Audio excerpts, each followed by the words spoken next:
Throughout history, certain events have shaped our world in ways that go far beyond their immediate impact. November 22nd, 1963. September 11th, 2001. March 2020. Each moment marked not just by tragedy, but by the questions that followed. The Warren Commission, the 9/11 Commission, emergency powers that became permanent. From Dallas to New York to global lockdowns, patterns emerge for those willing to look. The same institutions, the same responses, the same consolidation of power. Recent events continue this trajectory. Butler, Pennsylvania, Manhattan's streets, each incident followed by familiar narratives, familiar solutions. Meanwhile, in boardrooms from Davos to Bilderberg, the world's most powerful gather behind closed doors. Central banks coordinate policy. Intelligence agencies share resources. Global forums set agendas that nations follow. The World Economic Forum speaks of stakeholder capitalism. The Bilderberg Group meets in secrecy. Ancient orders maintain their influence. Some call it conspiracy, others call it coordination. But the connections are there, documented and undeniable. The question isn't whether these networks exist, it's whether we're brave enough to acknowledge their influence on the world we inhabit. The dots are there. We just have to be willing to connect them.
All right.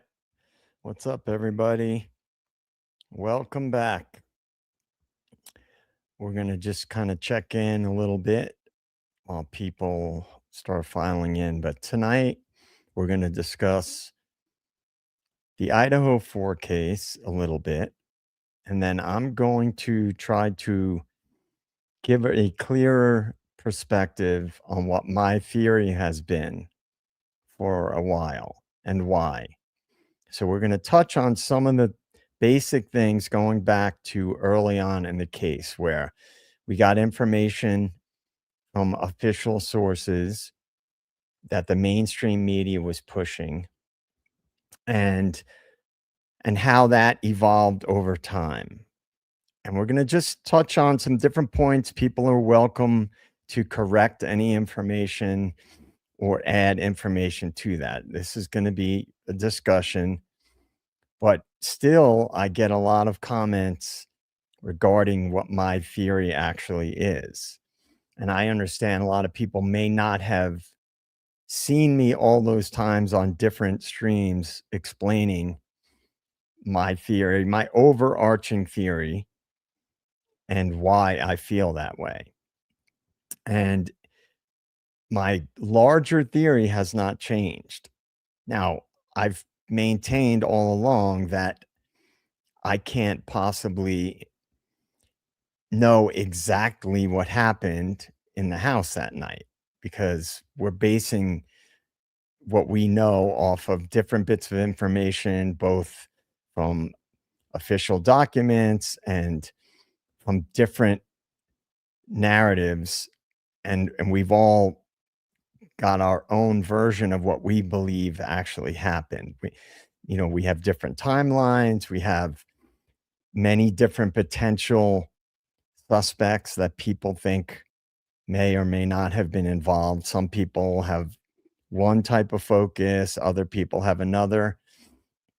The larger picture for me is to address why was so much of the information incorrect. And I'm not just talking about information that comes out in the fog of war. I'm talking about information that maintained over time and certain narratives that they stuck to all along. So we'll get into that, but let me just say hello to everybody. Green Eclectic Mama, what's up? Welcome. Yeah, I've seen a lot of videos about the flock cameras. I know that that's a big to do. And I talked about that a little bit. You also have to pay attention to what some of the other technologies that are being developed are. I see Splendid Melancholy. Welcome. Maureen, what's up? Thank you. Vivek, no, that's not me singing in the intro, Maureen. Robin from Devil's Advocates crew made that for me a while ago. But thank you. Yeah, I had a cool vacation. You know, I'm typically running around quite a bit when I'm back east. The traveling was interesting. I can get into that a little bit later. My handler is here. Potty, what's up? Welcome. It's just Kara. Welcome. Good to see you. No talkie before coffee. Good to see you. Welcome back. Karen Bell. Good to see you. Sean Marie. All right. Cool. Chanel. Great to see you. And as you guys know, Sundays we open it up and we could, who knows what direction it could go. We could talk about a number of different things, but the Idaho 4 thing is just going to be a little bit in the beginning, go over a couple of things, some general information, and then we'll discuss that and I'll clarify my theory. Mainly just because recently we've had more things coming out with people that were either experts or Christopher Whitcomb did another appearance on a few channels. And so there's been a lot of rumblings about what's going to happen. Will he get a new trial? What's going to happen if he does? And I'm going to try to make my point very, very clear about the way that I look at things. For anybody who may not have heard me talk about it, I've talked about it before, but I get it. Some people may not have seen some of the streams where I was more detailed in explaining it. So, all right. The good troll, welcome. Good to see you. Turn the heat up. Happy Sunday. Welcome. Yeah, it's good to see you guys. You know, Sundays, as I said, typically we can kind of transition to different topics as we go. But I'm sure there are people that are still interested in the Idaho 4 case. And, you know, there has been a lot of discussion recently because of the movement that's happened lately with Brian Koberger and people giving their commentary about it. So we'll get into that. And yeah, this weekend was nutty for me. So before we get into it, I'll give you a little synopsis of my travels. My flight was delayed 3 times coming back to Colorado. It was delayed first just before the flight, and then we got stuck on the runway. So we got delayed on the runway for probably 45 minutes or more. And then we got delayed again because the plane had to slightly reroute due to thunderstorms in Denver. So air traffic was holding up planes from landing. So I get there and I parked in long-term parking. So I have to take the shuttle to my car. So I get my luggage, walk outside, boom, the shuttle pulls right up. Everything's great so far. And at this point, it's already pretty late. It was probably after midnight at this point. And then I get to the parking lot, get to my car won't start. Now it's at this point, it's probably 12:30 a.m. So, long story short, the parking services gave me a jump start. I had to wait for them to come and then drive 2 hours back home. So I didn't get to sleep till pretty late that night, and I was wiped out the next day. And, I had a gig on Friday. It was a whole thing. There's a lot of other little ins and outs that happened with my job, and I had to do a lot of last minute scrambling for some work related stuff. So it was, it was rough. It was rough because I have to drive through the mountains to get home, and it's at night. There's a lot of wildlife, and I was exhausted, so I had a little bit of coffee that I had put in my thermos when I was waiting at the airport, and so I had a little coffee before I hit the road just to make sure I was alert and awake. And then when I was home, I was wired and I couldn't fall asleep. So the next day at my gig, I was very hoarse. My voice was really hoarse, but the gig was good. It was fun. I got to play with two old bandmates, which was cool. Yeah, and there's a lot of bears, as my handler is saying. There's a lot of bears in Colorado. For anybody who's been to Colorado or to the Rocky Mountains, you guys know there's a lot of bears out here. And like I said on the last stream, I had just gotten an email saying there have been bears hanging out and trying to go through the dumpsters in my complex right after we had all been talking about bears. A lot of bears.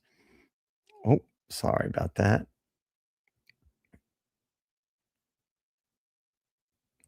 Yeah, green eclectic mom. I mean, bears are like a normal part of everyday life here. I've seen bears so many times. It's crazy. I one time I was driving, it started snowing really hard, and I was just going down the street to go home, and it started dumping out, and then I see this something in front of me, but it's snowing really hard, so I can't tell what it is. I slow down, it's a giant bear. It's the biggest one I've ever seen in person, just taking his time, walking across the street. All right. Yeah, I'm sure. I mean, you've probably seen plenty of videos of bears.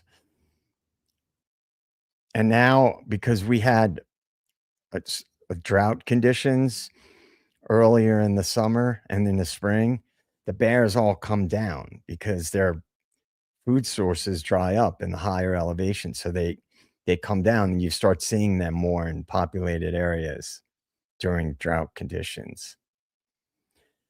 It would have been great if I got home and was walking from my car and the bears were hanging out by the dumpsters. I would have loved to have taken a video of that, or at least got a few pictures so I could show everybody.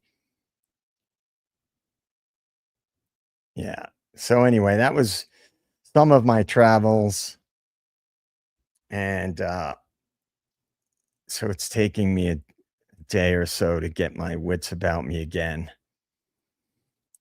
Yeah, good times. Good times. I don't know. That's an interesting question. Oh, hold on, Philly. Um, I don't know, man. Maybe because they're omnivores and they eat whatever they can. So and they're large animals, so they're going to win out over the smaller mammals that are trying to get the same food sources. That would be my guess, knowing nothing about the technicalities of it. a lot of bear people in your backyard? Like the pandas, the people with the panda suits on, E-Potty? Yeah, it's probably because they're omnivores, I think it probably is a little bit easier for bears, and also think about it, if a bunch of different types of animals, deer, elk, smaller skunks, raccoons are fighting for the same food, the bear is gonna win out over anything, over mountain lions, over any of the other mammals.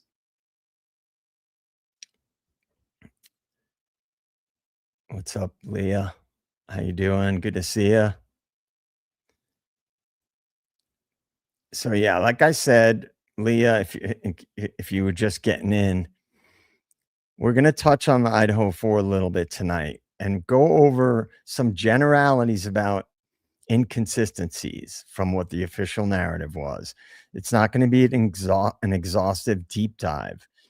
I'm just going to touch on some things, mainly to make a point, to illustrate a little bit of the foundation of why I believe what I believe with this case.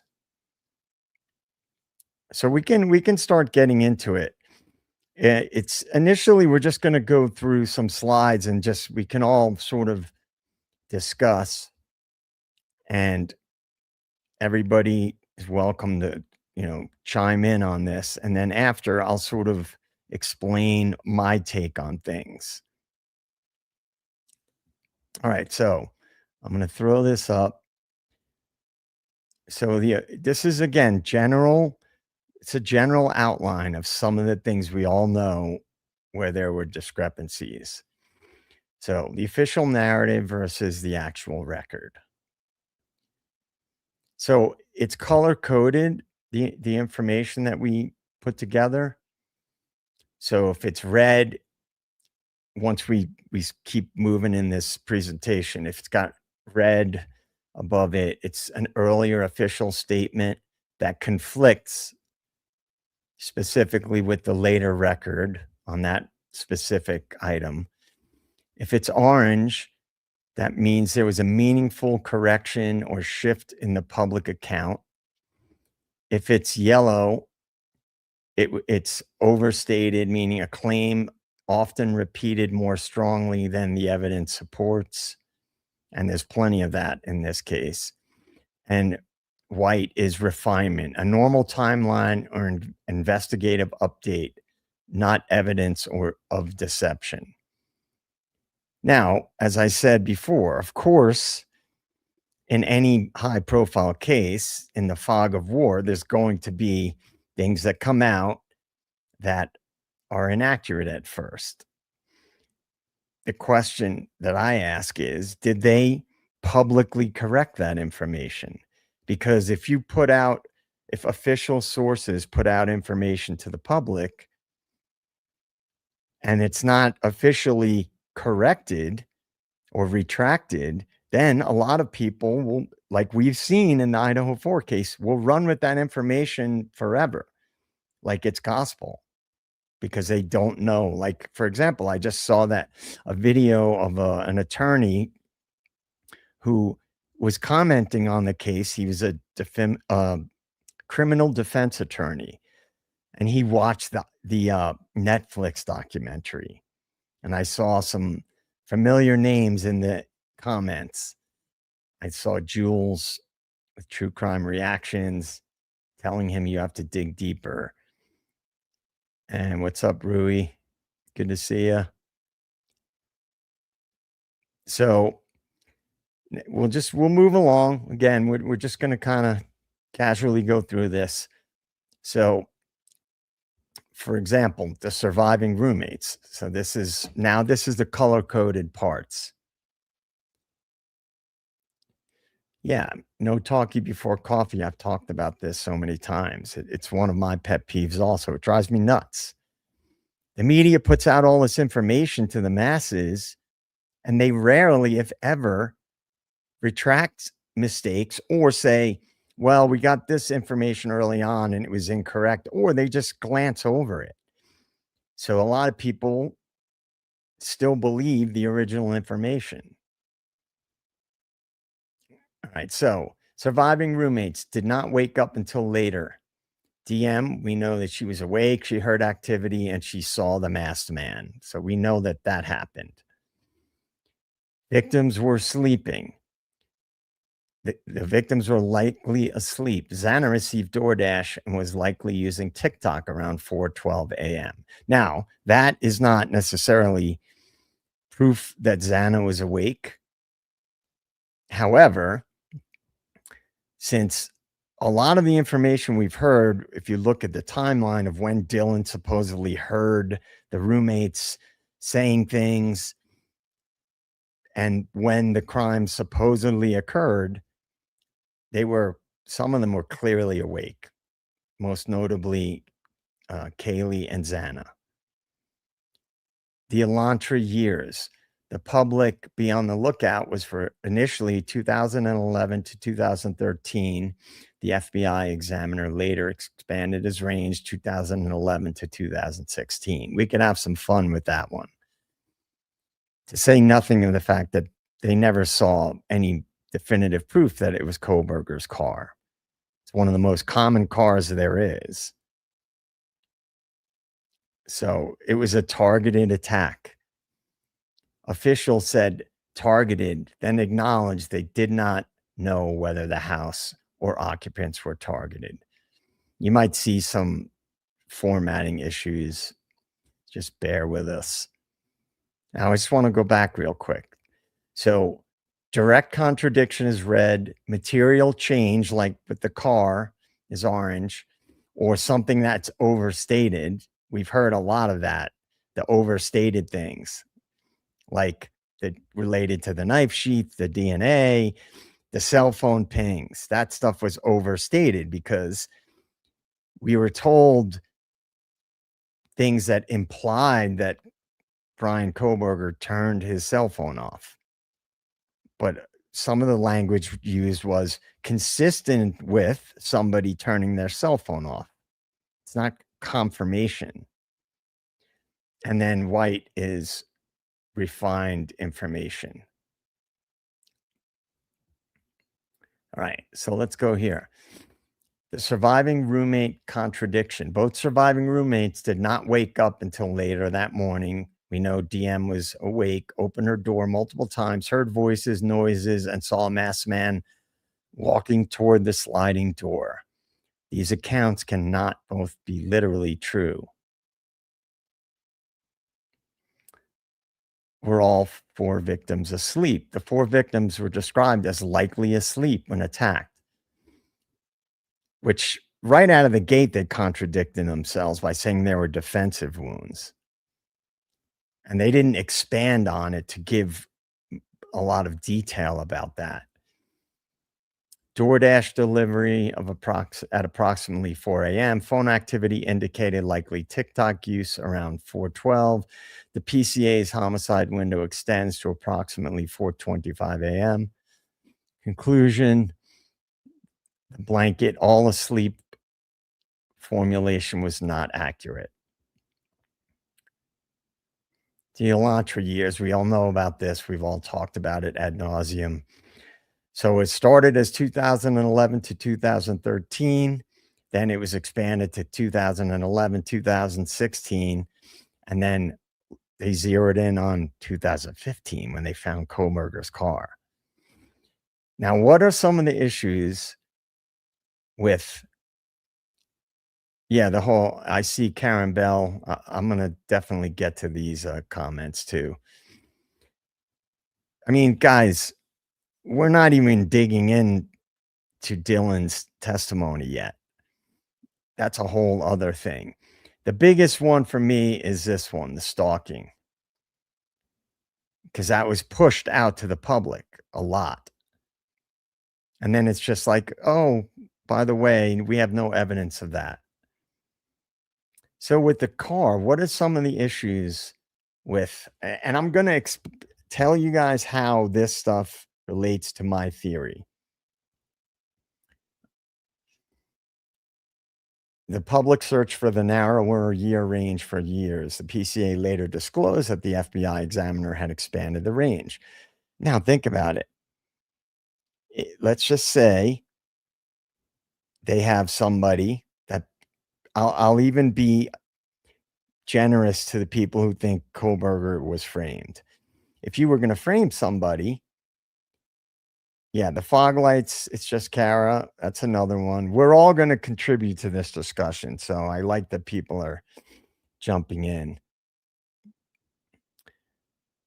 My handler says, I believe the stalking is in the slide deck. Good. So we're gonna go through all of this stuff. If you wanted to pins it on somebody or insert somebody into the case, wouldn't it be convenient that you could just say, oh, actually, it was a 2015? So there's things that are suspicious about that. What did targeted actually mean? Initially, we all remember it was an isolated targeted attack. One or more occupants were reportedly undoubtedly targeted. Detectives did not know whether the residents or this is the real thing that came out. Detectives did not know whether the residents or any occupant was specifically targeted. MPD itself acknowledged conflicting information and called the prosecutor's statement a miscommunication. So, if investigators could not identify the target, what operational definition of targeted attack were they using? It's called the bullshit method. It's called the PSYOP propaganda method. Cell phone evidence, what it did and did not show. All right, so what the PCA said, phone used cellular resources providing coverage to the King Road area on prior occasions, which anybody in that area would have that exact same outcome. Phone stopped reporting to the cellular network before the murder window. I drove that route. I lost cell phone service. It reconnected after the estimated murder window. What that does not automatically prove GPS level presence at 1122 King Road on each prior occasion, that the phone was deliberately turned off, cellular tracking, placing the phone inside the house during the murders. So it doesn't prove those things. But they imply that because they know most people will make that logical leap. DNA, the sheath recovered of what supposed murder weapon. Remember, they didn't have the sheath. They didn't have the actual murder weapon. And it's many people, many experts even said that they believe more than one weapon was used. So single source male DNA on the button snap of a knife sheath, a recovered murder knife carrying Kohlberger's DNA is what they didn't find. Accurate wording matters. DNA on the sheath is supported. DNA on the murder weapon is not. Now, that's a big one because we all know what happened after the fact with the sample, how it doubled in size, and then how Kohlberger's name was just given as a tip.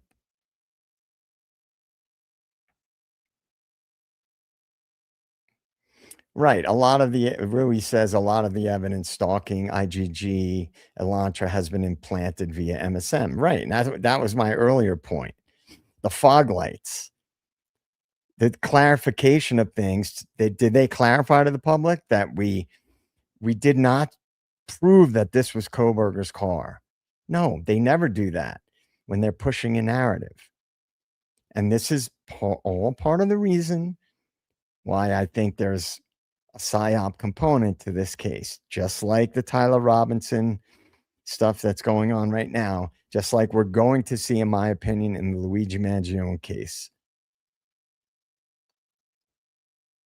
The digital stalking narrative. This is a big one because this is part of what shaped the larger picture of the public narrative for people, right? Because you're implanting that into people's minds. Oh, he's a budding serial killer. And so on and so forth. You got knuckleheads like Howard Bloom making up theories as if he had inside information, yet he never cited any sources. All right, so here's the popular narrative. He followed the victims online. Remember that one? He messaged or obsessively contacted them. The prior cell side activity proved stalking.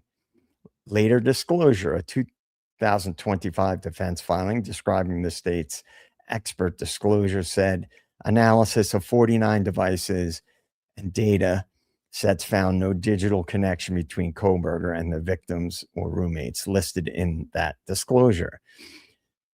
That does not negate guilt. It does challenge the widely repeated pre-existing online relationship narrative. Now, for every one of these things that we go through, I ask the question, why? Is Captain 11 out there? Sup, Captain 11? Oh, sorry, I just pulled you off. Yeah, I mean, we've all theorized about what Captain 11 is saying here, what that real vehicle was. And I'm going to go off on tangents, guys. You know that's what I do. So bear with me. My handler and I will try to like address the chat as we go. Now, in the surveillance footage, the 1112 footage, why are the headlights so washed out? Why does it look like in some of the videos like the video is being played in reverse? I mean, I have my theories as to why. Yeah, Rui, I mean, I've talked about this CIA related stuff ad nauseum, and then we just did a video about the flock cameras, and we talked about Toka. That Toka is the one people really need to be concerned about. Whitney Webb has talked about it in the past, so I didn't break any, bombshell news or anything.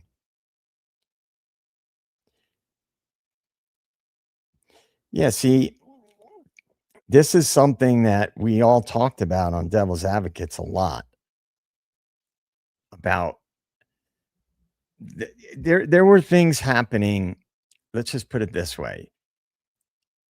Hey, Lucy Morningstar, good to see you. There were things happening, and the way that they happened, that all along throughout this case made me go, why? Why are they lying? Why?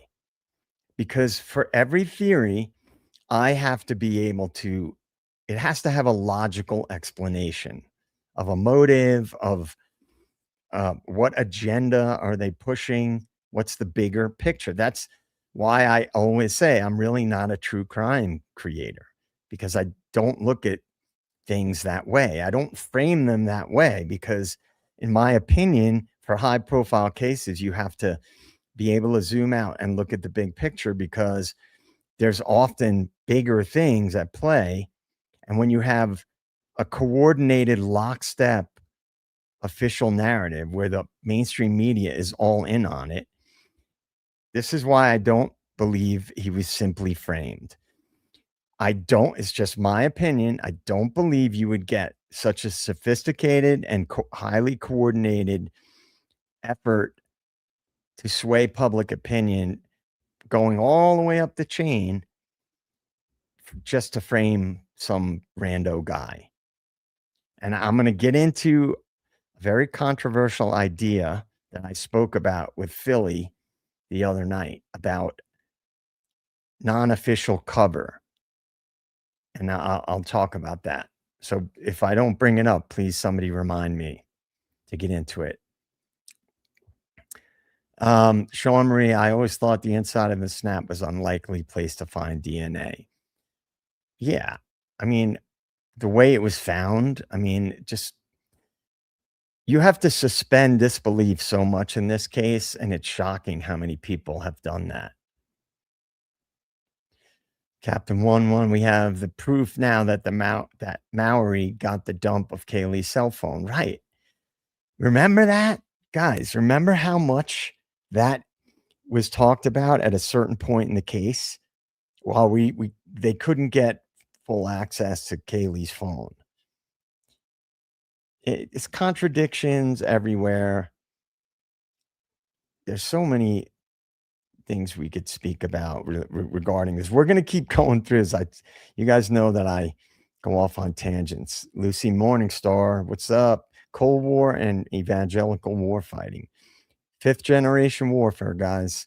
I still maintain that's the most significant video I've done so far. All right.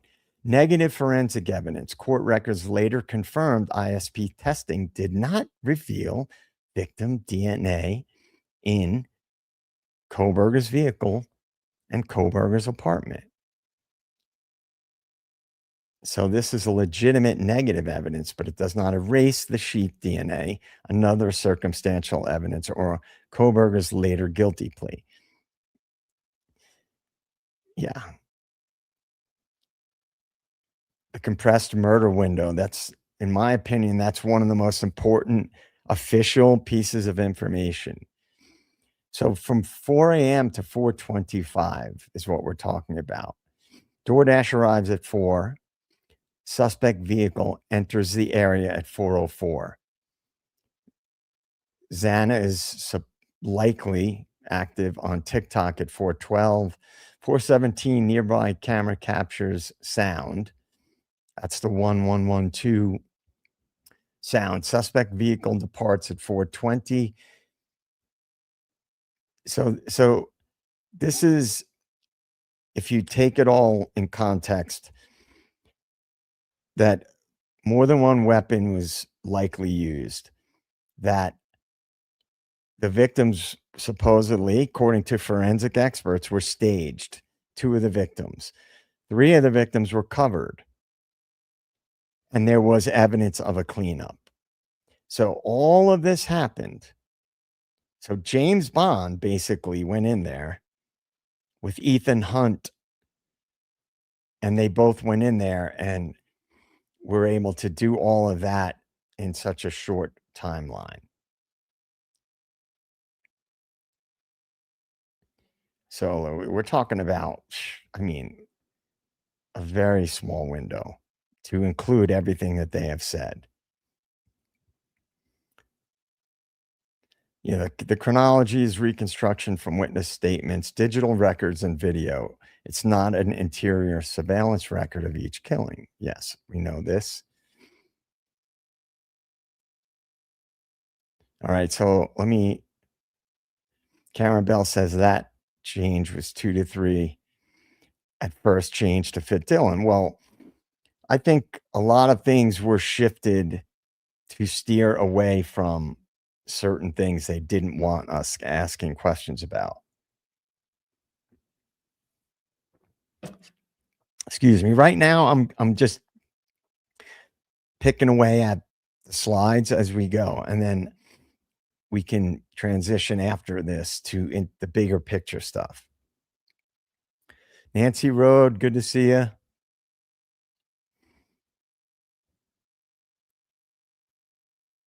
Right, Rui's. I agree that Firebrick. What's up? Some of us don't trust our families. I think Kaylee wasn't, and I can see why. I mean, that's a whole other discussion. One and I, for sure, have talked about this extensively in the past. What we believe the actual timeline is. And so then again, what do I say? As always, why? Why the shift in the timeline? And we've talked about that. Could there have been somebody at that house around that time that they don't want people digging into?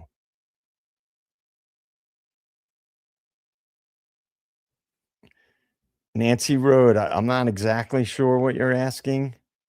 Meaning, are you talking big picture?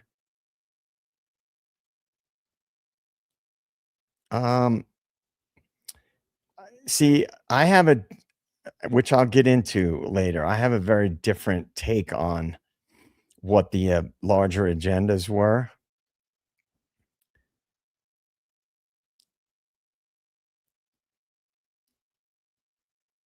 Okay, yeah, we're gonna definitely get into that after this, the slides. Pattern of behavior, right, weighs above all else. And also, why were they trying so hard to convince people of the timeline when the more, in my opinion, compelling surveillance video stuff was the earlier timeline. All right, so let me I'll let my handler address the chat while I go through these slides some more. Then came the guilty plea. Koberger pleaded guilty to burglary and 4 counts of first-degree murder. This plea establishes his criminal responsibility. Not necessarily. A lot of people take guilty pleas for different reasons. The most obvious of them would be to avoid the death penalty. It does not automatically validate every earlier police statement, media report, stalking theory, cell site interpretation, target theory, or minute by minute reconstruction. My theory explains why he would take the guilty plea. What the plea still did not answer: why these victims? What was the motive? Why that house? Why 1122 King Road? Was any particular person the intended target? And why? How did he select or learn the house? As I've said, I was there once. That is a very sort of isolated part of the campus. It's right off campus, and the houses are all right on top of each other in that area. You can't even tell how close they are on video because video changes the perspective of it. And so many things in that area are closer together than they appear in a lot of the videos we've all seen. Where is the knife? Where's the murder weapon? No allocution. What was the precise sequence inside the house? What did both surviving roommates experience? We know that there was a lot of nonsense in their stories. And why were they not questioned? Why weren't they pushed about the 8-hour delay? I would argue because they were given a narrative to push. This is where I disagree with a lot of people about what happened. Why was 911 not called until later that morning? And they weren't pushed on that. They were treated with kid gloves, which, logically speaking, let's just quickly think of a scenario, which will tie in with my theory, which I'll explain. This is what you're gonna do. This is what you're gonna say, and you're gonna be protected. And I believe that people were at that house much earlier than the 911 call, like much, much, much, much earlier. The strongest way to frame the story was Koberger framed. I say no. If Koberger admits he did it, why did so much of the public narrative change? Separate what was known, what was inferred, what was withheld, what was corrected, and what the media added. Now, we can talk about that type of stuff. However, everything that I have tried to get across about this case takes into account how operations are done, how misinformation, disinformation, psychological operations, propaganda campaigns are conducted. Big picture stuff, how the agencies have done many nefarious things in the past and lied to the public about it. Declassified. So it's all stuff that can be confirmed. So let's move on. Primary source backbone: Moscow Police Department homicide updates and press releases. from November to December 2022. State of Idaho versus Brian Koberger probable cause affidavit, which was nonsense. We all know that now. Idaho court orders concerning DNA investigative genetic genealogy. 2025 Idaho court filings concerning digital forensics expert disclosures. 2025 Idaho court order addressing the defense Frank's hearing request. 2025 guilty plea proceedings and plea agreement reporting. So we know that at the plea hearing, Bill Thompson basically said, well, things may be a little bit different than what the public thinks. And he basically lays out essentially that they didn't have a lot of what they said they had. Lovely me, what's up? Good to see you. All right, before I get into stuff, this one, sorry, I pulled that comment down. I'm going to talk about the Koberger surveillance of the body cam video of him getting pulled over and the leaked images of him in prison. I'm going to get into all that. All right. Yeah, guys, please like and subscribe. Thanks, Karen Bell. Please like and subscribe. It helps me out. That's all I'm asking. Please hit the like button. Please subscribe to the channel. All right. Oh, that's not good, but thank you for bringing the good vibes. I'm sorry to hear about your friend. All right, so let's transition now. And again, we can expand from this discussion. In my opinion, based on the things that I know about the bigger picture things, when you have that level of coordination, when you have authors writing books, all pushing essentially the same basic narrative, that Koberger is guilty. Right out of the gate, that's suspicious to me. Number one.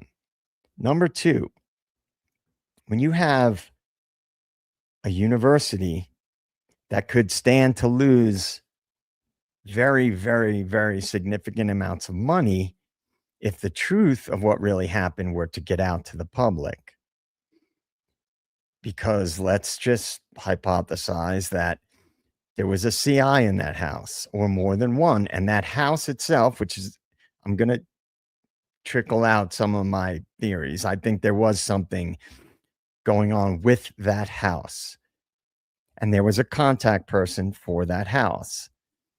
Now, if it got out to the public that because of a program that was implemented by a joint task force and in conjunction with the school, because it would have to be, where they were using potentially students or people in fraternity and sorority life as information gatherers, and that got students killed, the blowback for the school and local law enforcement would be massive. Now, you could say, well, isn't that evidence that he could have been framed for that? Yes, I'm not saying it's impossible that Koberger was framed. I'm not saying that.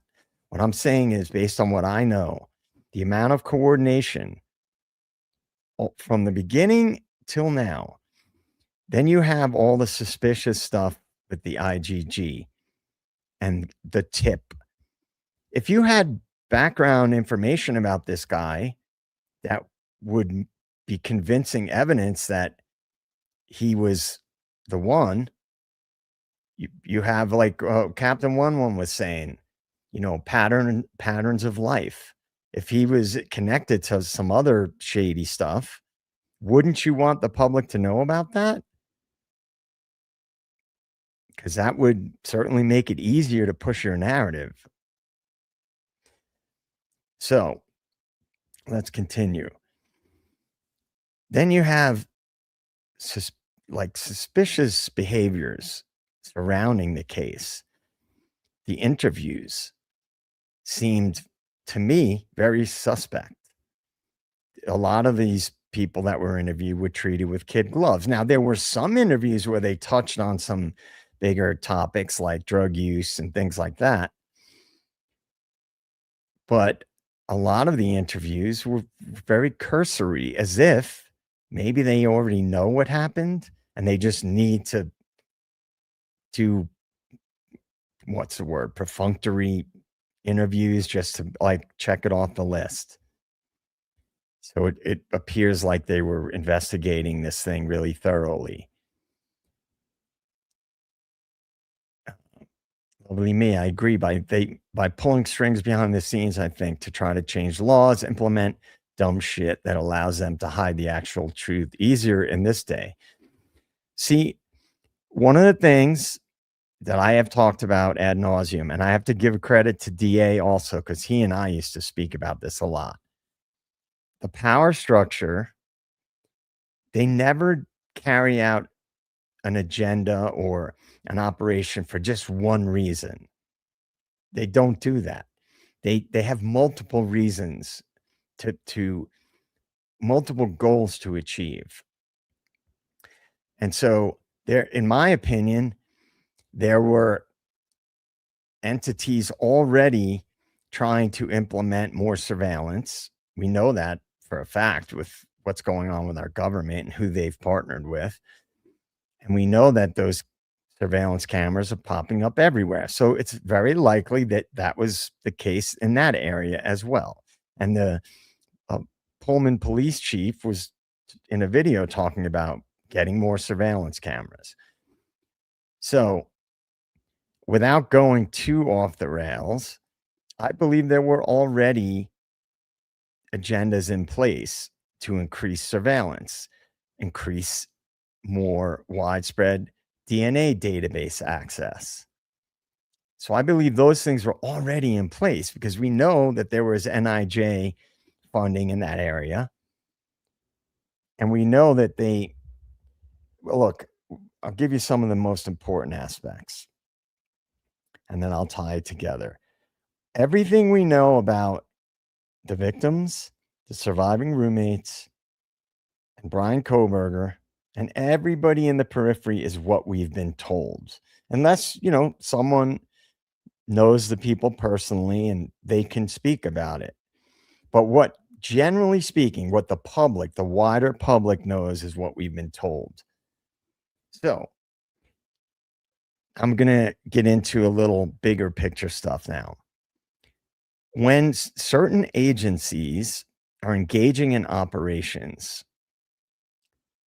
for example, in other countries, like our pal Christopher Whitcomb, by his words, he had a journalism cover when he was working overseas. Now, he also confirmed on the Custody Queens Off the Clock with Ron that he worked for the CIA. But yet everybody was focusing on, oh, he was an FBI special agent, former FBI. I never focused on that because it was the agency that he worked for later after that I think is more important. So what is a knock? Is non-official cover. You get a cover. Now, if larger agendas are at play, just think about it as a possibility. Koberger could have already been working with the federal funding. He could have gone to that area on behalf of a bigger picture thing. So, for example, wouldn't someone's cover also be like a professor or a grad student who's a teaching assistant? Couldn't that be somebody's cover as well? If they were already working in conjunction with an agency? Just something to think about. Now, all of the inconsistencies, if there were a few of them, I would say, yeah, I mean, it's a small town and so on and so forth. But remember the school. Don't forget the school. Schools have major financial resources. And so they want to protect their interests. So they have more resources than a local police department would have in a regular town. So all of the coordination. Yeah, I said I talked about this, I think, with you one time on a stream, that if you were running an operation in an area that was related to bigger picture stuff, who would be the perfect people to embed in the area? A rideshare driver. And when he was interviewed, I was like, this guy he sounds way too calm and measured for someone who's recently found out that people he knew were brutally murdered.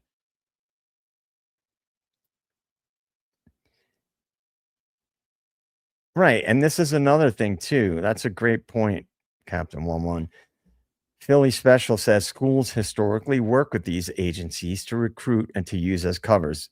This is a fact, by the way. So if you just look at it like it's a true crime case and this is the information and here's the suspects and here's the story and this guy pled guilty. If you were working on behalf of an agency, and when I say that, I don't mean his name is on the roster. Agencies use people so they have plausible deniability that are not directly connected to them. This has happened a lot over history. So there's plausible deniability. That's why they do that. And so take all of the inconsistencies. So the stuff we touched on, but then extrapolate it out to all the information we saw later on from people digging. And then Principles of War, a handbook of strategic evangelism. Yeah, there's a lot of information out there about operations that anybody can dig into if you want to learn more about that stuff. And we only probably know a tiny percentage of what they've been doing and what they're doing now. But so think about this. You need to zip this case up, because who else loses money if half, or even, let's just be conservative. Let's say 20% of the student body either doesn't go back to school or that semester, or just drops out of that school altogether because they find out what's really going on in that area. And then how many parents are going to not send their kids there when they find out? That's a conservative estimate. Now, factor in the money that would be lost on student loans. If that school, because each university is a spot where the banks lend money to students, the government insures some student loans. They're not the ones providing the money. So think about that. You need to wrap it up. Now you have somebody that was already working, let's say we're hypothesizing, with funding related activities in the area. Someone who has a background in cloud-based forensics. Someone that is a high-level student who maybe would want to get involved with the bigger agencies, because I've said it many times. A PhD in criminology does not go into local law enforcement. They typically try to go work for a federal agency, one of the intelligence agencies, be a consultant, or perhaps a professor. So that's the type of work that someone like that would get into. So you have somebody like that, and they have an opportunity because perhaps they already were working on operations. Again, to Philly's point, students, agencies use universities. In fact, they use them to conduct research because they have students who'll basically either do it cheap or for extra credit. I participated in a freaking DARPA study when I was in college. It's probably why I'm so screwed up. Zippity, good to see you. Thank you for saying that. I appreciate that, Zippity. Sandra the Gemini, what's up? Welcome, buddy. I'm a Gemini too.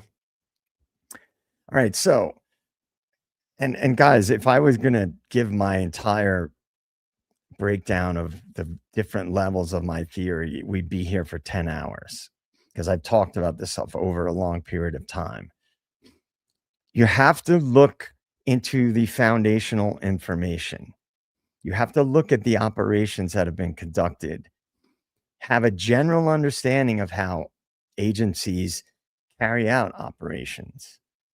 You have to look into past operations that have been declassified to understand the levels and the sophistication that they're capable of, especially when big money is on the line. Now, I have a different theory than most regular people about what the agency actually does, but I won't get into it here because that's a whole other topic for another stream.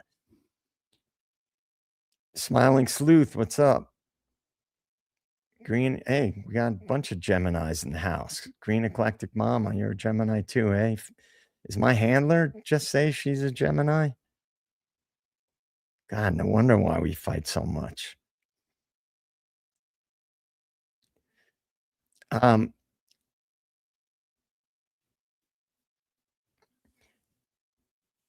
Yeah, I mean, I don't want to say anything negative about DA.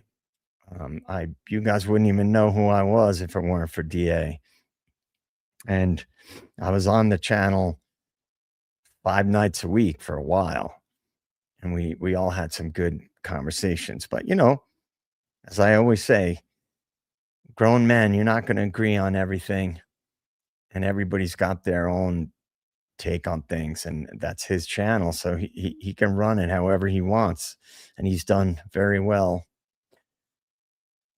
No, I know that, lovely me. I know that. I know what you're saying. I mean, everybody has like an interpretation of someone's demeanor on a stream. I'm sure I annoy people too because I can go off on tangents. Whereas, like, you see Birdie is like laser focused on his streams. I joked about that with Birdie before. Birdie and I have talked about a lot of the big picture stuff. So, Sean Marie, you're out of the club, man.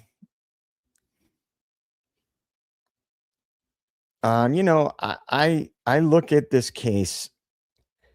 It's like, you ever hear the saying, the whole is more than the sum of its parts, right?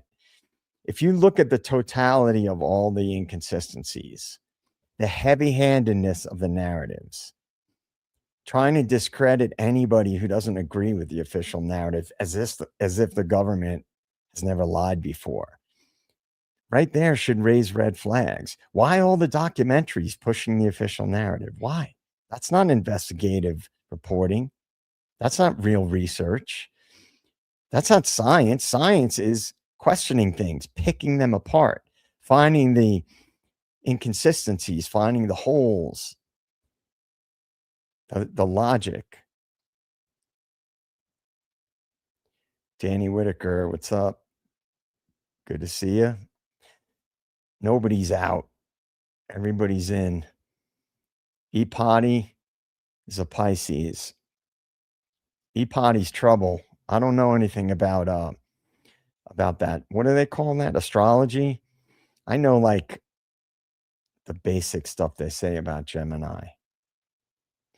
Well, thanks, Green Eclectic Mama. I try not to be annoying, but I can get fired up sometimes. I've tried to not crash out, but every so often it happens. I think I'm due for one. Thanks, Kara. Appreciate that. So the reason I wanted to clarify things about my theory that Koberger was an operative. Now, there could be different gradations to that. People, so here's some of the questions I've gotten. Why, the obvious one, why do you believe that? And I've explained it to people. But a big one that someone has asked me fairly recently was, why would somebody agree to go to prison for something like that? In fact, I just spoke with an old friend about this literally yesterday or the day before. If you are working in the like federal level law enforcement or intelligence related activities, that's the deal with the devil that you make. Like, for example, now I'm going to tie it into what I was saying about non-official cover. If you get sent to another country, say you're working for the CIA, you get your cover. If something goes down that happens as a result of that operation, that's something you have to accept. What myriad things can happen as a result of an operation overseas where you're not as protected. So think about that, because I've been asked that question recently. Now, let's talk about the videos of Koberger being pulled over. Let's talk about the 3 videos, the one in the Moscow or Pullman area, and then the 2 when he was driving cross country. And then let's talk about the image of him in prison. In my opinion, as I've said it on Birdie mentioned it recently as well. That's, in my opinion, psychological tactic. You're grooming the public. Hey, look at this guy. Look, we pulled him over. Look at his mannerisms. They pulled him over twice in a short period of time for following too closely, and he didn't get a ticket. That's highly improbable that would happen, that in a short period of time, because it's not a common thing that people are pulled over for on a regular basis. I'm not saying they never are, but it's not one of the more common things you get pulled over for. It's usually speeding, you didn't signal, you swerved, or your tags are expired, you don't have the sticker, whatever. The picture of him. Look at who leaked this picture of Brian Koberger in prison. Man, we're going to get these people, whoever leaked that. In my opinion, that was, look at him in prison, everybody. Look at him in prison. Grooming operations, in my opinion. Now, a true crime person's going to think I'm nuts because they're looking at it linear, like a true crime case. I don't see big, high-profile cases the same way. Sorry, guys. I go off on tangents and I forget. Danny Whitaker, I have a question that I've not seen asked by Ellie or anyone in and out of the community. Oh, I'll look at the chat. Where is it? How was it recently? Billy, my handler, if you can find that. Thank you, Chanel. I appreciate the big ups. Oh, okay. Yeah, I will look at the chat, Danny. See, I like this. I like when people ask me questions. Oh, yeah, absolutely. Foxy, what's up? Right. That's another one. I mean, like I said before, like we could literally be speaking for 12 hours straight about all the different suspicious things. So when I tell you guys my theory, I'm assuming you all know a lot of the inconsistencies that we've all talked about. It's the totality. All right. Danny, if we take Diem at her word, she saw the suspect after attacking the roommates as he strolls out the door, right? Why did she not notice red or white? Oh, notice red. Yeah. Well, we've all been asking that question. With what we've been told happened, and by most people in this dissident true crime community, have believed, which is that she did see what happened earlier, but they couldn't tell the public that, because then how could you see that and then not call 911 immediately? And my reasoning for that is because number one, I don't believe we were told the truth about what actually happened. Number one. Um, okay, Foxy. A no knock warrant they used on him at home in in the in the Poconos. Um, yeah, I mean, there are a lot of things surrounding this is what I'm getting at, is there's all these things. I know all these things as well that you guys are bringing up. That's why I was saying chime in, bring these things up. That's why I'm looking at the big picture, because this is if it was 3, 4, maybe 5 weird things in a case, you could go, they make mistakes, whatever. They get tunnel vision, blah, blah, blah. But not this many and not this high up the ladder. Because now you're talking about state police, you're talking about the feds, you're talking about other agencies that were operating in the area prior. We know there were trafficking surveillance operations happening. Birdie did his 4-part series talking about what was happening before. So laying the groundwork for that stuff. But feel free to try to stump me, because there's a lot of information and I'll give you my reason, what I think. But largely, all right, loving it up. Good to see you. I'm going to tell you what I think are in my opinion, just theory, just theorizing. Based on what we know, in my opinion, a likely thing is that there was CI related activity and it got back to certain people, and there were other activities going on, and that house was somehow connected to them, and that they were potentially taken out by people connected to those activities, meaning like drug trafficking related stuff. Now, one thing we're never going to get the truth about is it possible that there were drugs running through that house, not just casual usage. I'm talking about somebody moving product through that house. Just a question, because that is something that I believed early on, and everybody was, oh, they were good college kids. Meanwhile, I tried to explain to people, I've lived in party houses. I had friends that were in fraternities.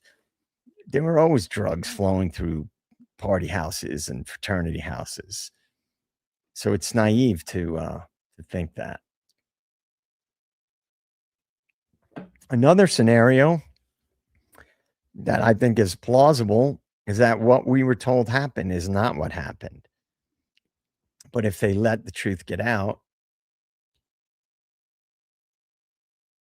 and they don't want the truth to get out to the public, because it will impact the school and it will impact local and potentially other agencies that were involved in certain activities in the area. And parents wouldn't want to send their kids to a place where other activities were happening. So I think it's very plausible that what we were told literally is not what happened. So those are my 2 top theories about what happened. So I'm reluctant to say the second one because I can't prove it. Whereas at least with the CI thing, we do have body cam footage where any logical person would conclude that they were saying one of the victims was a CI. Right. I mean, that's what I believe too. But see, I'll try to keep it more focused and not zoom out too much, because people have to do their own research about what operations have been conducted in the past and what agencies did, who they partnered with. The CIA, for example, has a long and storied history of partnering with organized crime. It's all out there, declassified, going back to the mob controlling the ports around New York. The CIA was partnering with them as far back as, World War II. Like, CIA was created in 47, so right after World War II. Whitney Webb's reported on it extensively. Partnered with the mob to keep monitoring of the ports.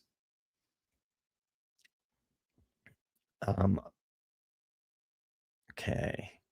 Yeah, Captain 11 and I in the past have talked about a lot of this suspicious stuff. Yeah, I mean, Mad Dog 5000, what's up? Welcome. Yeah, I think that it's tied to that. In either of my theories, I think it's tied to that. Which, guys, that would be a reason to cover things up and lie to the public. I'm sorry, I'm missing the chat, guys.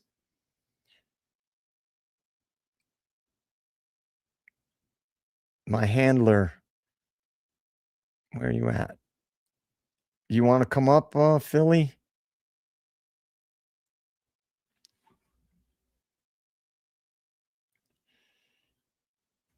Yeah, I mean, see, I didn't even get into a lot of the rumors that we've heard about things, about product being flushed, this, that, and the other. Yeah, right. Crime Rat, what's up? Good to see you. Oh, okay. Right. Well, Danny, I agree. But because we're specifically talking about what happened at 1122, that's why I think that house was involved in all of that. So I agree with you. Philly, what do you got? What do you think? Wait, I'm just going to point out with Kaylee's phone, I do think there's incriminating stuff on the phone. I think it's not going to paint her in a positive light because in my experience, CIs, they're not going to use their normal phone. CIs typically have a different phone, a burner phone, a different phone. Now, I'm not saying in this case she would.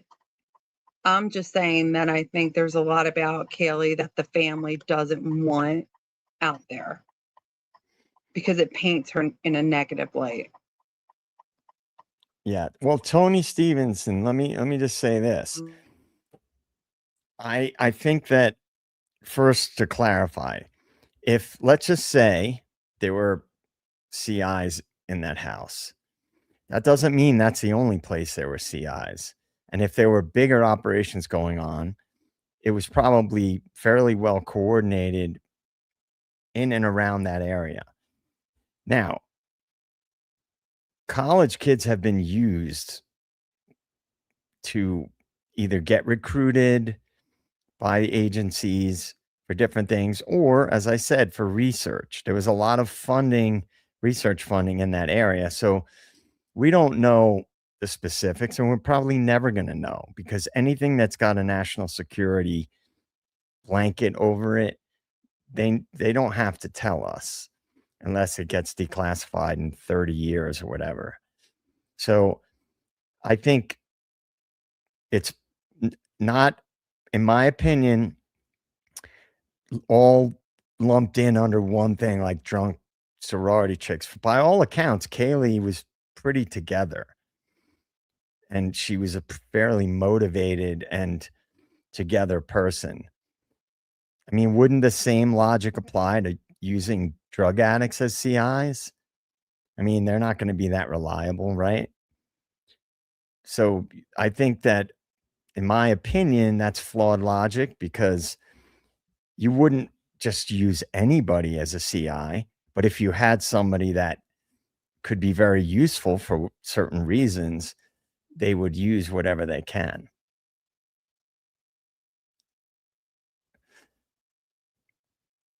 I saw this comment. What I did dig into this, just Kara. I believe the sorority was on probation for some things, and I think that what I've read so far, that's what they were referring to. I could be wrong, but that's what I read today. I mean, the bigger, I guess my bigger point is, I don't believe that this amount of coordination and sophisticated coordination going all the way up the chain and all of the mainstream media would be taking place because a local law enforcement agency was framing a guy. I think that's beyond highly unlikely. And that amount of coordination, in my opinion, screams operation. And when you have powerful entities, by the way, I can't stress this enough. I recommend that everybody do your own research about the big picture stuff. The same banks that are all about student loans and every other thing now that they have their hands in are the same ones that have major shares in all the mainstream media companies. This is a fact. Go on institutional investing online and look at the media companies, look at universities, look at which banks cooperate and are involved with those types of things like student loans, and then the media companies. And all those banks, basically the big ones, the investment banks, own each other. So they would all have a vested interest in pushing a narrative. So this is just part of it.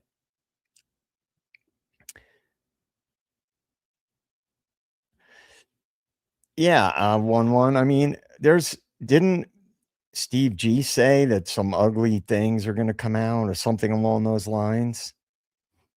I recall that from a long time ago, actually. Sorry, 1-1 had some good comments. I'm sorry. I'm trying to go back and find them all. They're coming in pretty quick. 1-1 always has good comments. He knows how I Of think course. also. That's part of the reason why he always throws up some good ones. Yeah, great. Tony Stevens, gross things. That's right. I remember that now. I love Tina. What's up? Good to see you. And Rui, I saw you had a comment earlier. Yeah, higher stakes. I agree. I agree that has been what I have felt for a long time. And look, I understand, like, to sound like a broken record, I don't look at cases and as a separate thing because everything is connected to everything. So if there's big picture stuff happening in the world where the biggest, most powerful people in the world are invested in certain technologies and certain things, and there are major political operations that have political significance that have been going on and that have been affecting the country and so on and so forth, and get a lot of publicity. When you start dealing in those topics, then there's more vested interest by powerful entities to have some level of control in certain situations that may impact them either politically, financially. You can extrapolate that out because it could have blowback in many ways. Yeah, I mean, Captain 11 says Kaylee may not even be the CI, but she may have contact with a CI or an undercover person, right? I mean, to really dig into like each single piece would be like a separate episode. Like, for example, could the programs that might have been potentially operating in that area have people that are functioning similar to a CI, but they're not officially a CI? It's possible. 1-1 would know more about that than I would because it's a college campus. So I don't know. Like, the different types of operations specifically that they conduct and how they do it. I do remember us looking at documents that showed that they were utilizing people in Greek life. Labs 525 Blue Haze, what's up? Sorry for the bad spelling. I'm all thumbs. Could things connect to company? Oh, yeah. I mean, that's possible. I remember hearing something about that. I know he had investments in a couple of different things. From what I've heard, I can't confirm because I haven't seen the documents myself.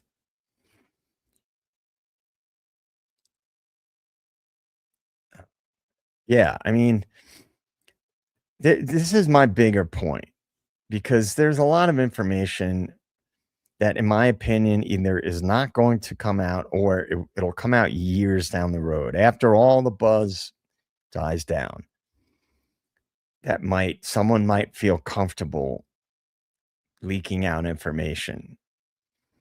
But even then, it's hard for me to trust a whistleblower because there are also controlled opposition people use to shift a narrative.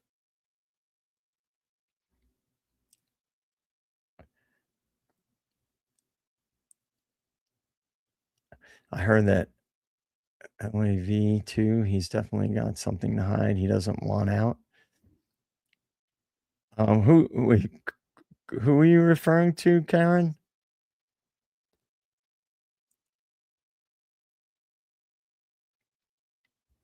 I think she's referring to Steve G. Okay. Philly girl, what's up? Yeah, I remember, that stuff coming out quite a while ago and it being talked about.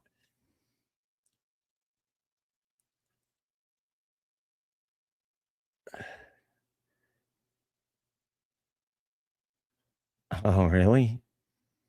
I think there's a psyop component to this case.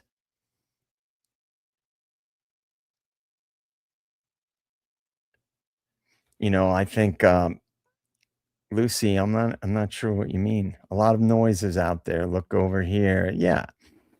I've been saying that all along that in my opinion, there's always what happens after the fact, right? What happens as a result of a case?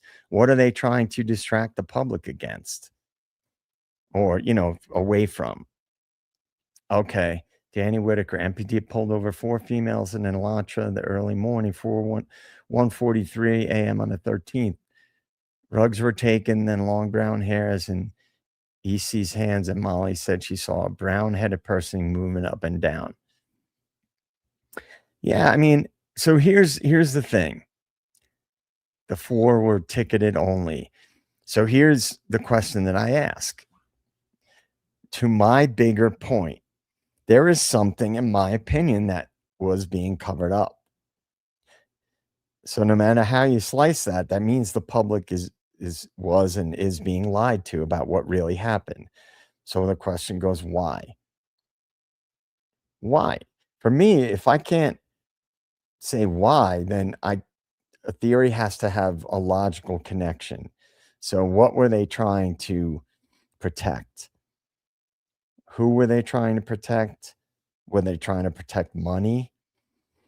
Now, it's a very effective way to take control of an investigation if you have somebody to insert.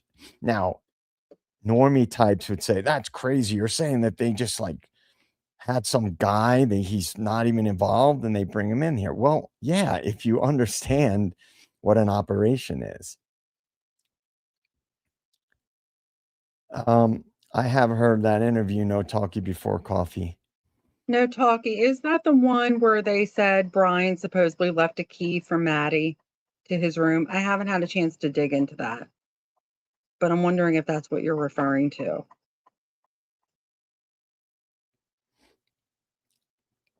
Yeah. Well, is that the Comfort Inn one? Because I stayed at that place. Lav says, I asked because Kaylee was into true crime and investigating things. So I wondered if she stumbled upon something going on in Moscow, corruption, trafficking, drugs, etc., and somebody found her out before. It's possible, but that could also connect to what we were talking about earlier, a certain organization. Somebody had remember, Maddie, what did you say to Adam? It could be information got back to somebody, potentially, that was threatening. I've said that many, many times in the past. I remember on Devil's Advocates, I talked about that once. I said, could it be that someone in that house had information that was threatening to others? Which a CI would fit that bill, wouldn't they? Now, here's another scenario. If Captain 11's still here, I'd like to get his perspective on this, because I said something about this before. If somebody is digging into stuff, right, like we just mentioned, could somebody... Thank you. Oh, sorry. Thank you, 11. I was just about to say, you guys got to remember, these people get some money for this stuff too.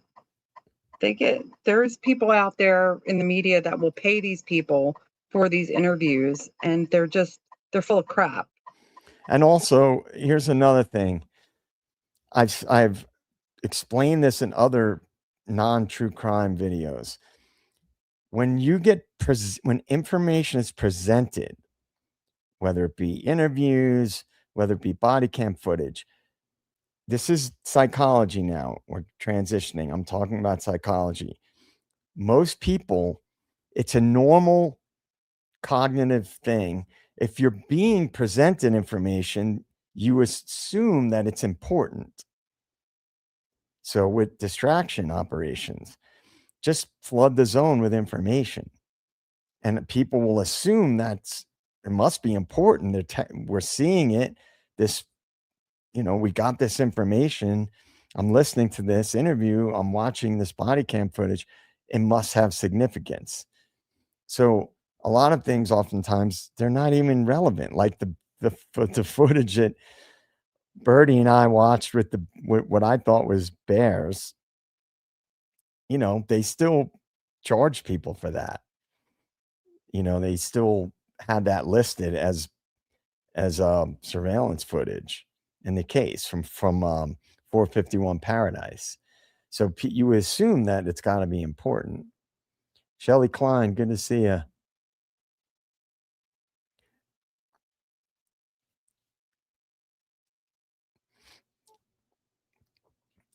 I got to be honest, man. I stopped watching the Drunk Turkey show, and I have exhaustion from the G family, because I don't think anything we're being told is the truth.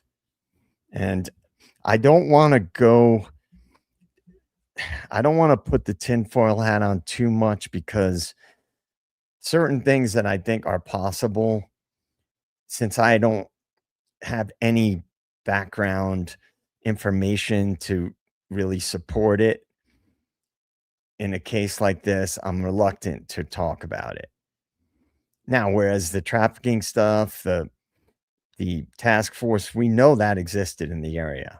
We know about the takedown that happened, Jesse James Bailey, right? We know about that. So you can make a logical connection to things that were happening in that area. Whereas there's certain things that I think are plausible that I steer away from, just because some of them are things that are very plausible in my opinion, but I can't give any solid information other than suspicious things that have happened with people on the periphery of the case. So that's why I'm reluctant to go that far out. Yeah. There's a lot of things, in my opinion, that with this case, that have convinced me that Brian Koberger is a type of a patsy.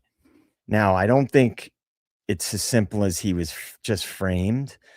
I think if I was being generous, I would say that maybe he was told he was going to play a certain role and he was lied to.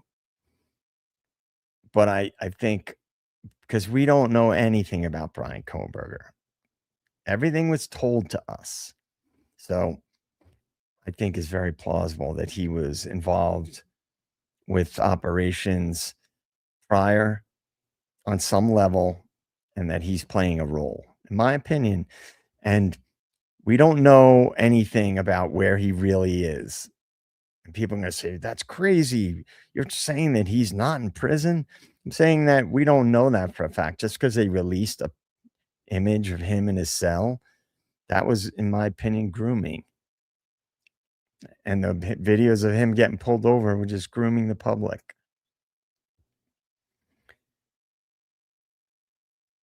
Yeah. So I don't know. I think a lot of people get the foundations that have shaped my beliefs about this case. I didn't just pull this stuff out of thin air. It's based on that there's the fact that there's a lot of fuckery that goes on with the government. And agencies have carried out nefarious operations for political reasons, for financial reasons. They've lied to the public about just about everything. I mean, Lynn Mai, good to see you. I mean, we don't see.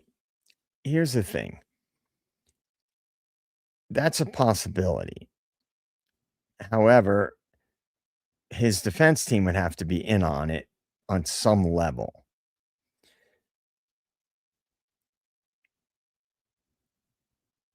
Kiss me where I pee. What's up? Good to see you.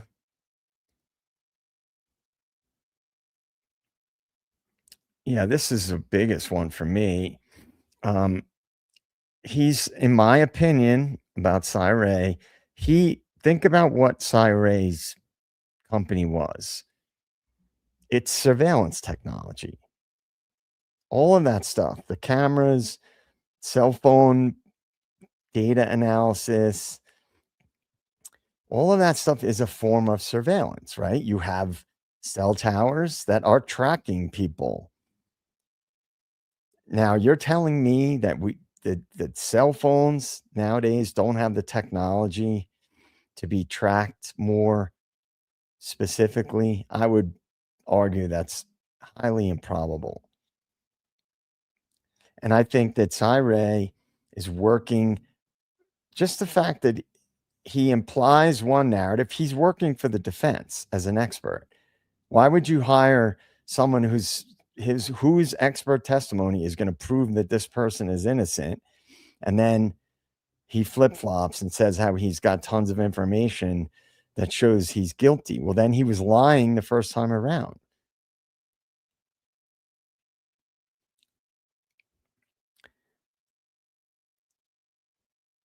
Well, here's the thing. All right, hold on. Oh, you look familiar, Foxy. I know exactly what you're talking about. Okay, this is right. But he was he was going to be an expert witness for the defense. So wouldn't that be unethical if he had information that showed Koberger was guilty, yet he was going to try to prove that he was innocent on behalf of the defense, right? That's kind of my bigger point.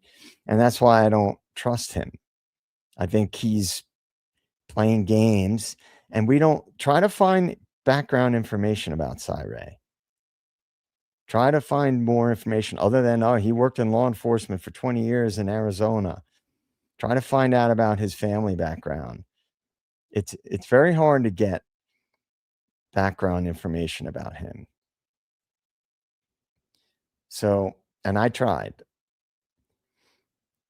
So I don't know. Look, this is possible in I've been saying this for a while. when you have high level operations and you work in an official capacity, you work in the court system, you work in law enforcement, you work for one of the big agencies, a corporation, if you're told this is what you have to do, you'd be surprised at how many people would go along with it. This has been studied in famous psychology experiments. The most famous psychology experiment probably ever conducted, the Stanley Milgram experiment at Yale, was basically it was a psychological study about compliance and how people would acquiesce to authority figures. This is studied and it was replicated. So if you have somebody in a position of power that's telling you you have to do this, it's for the national security, whatever, most people will do it.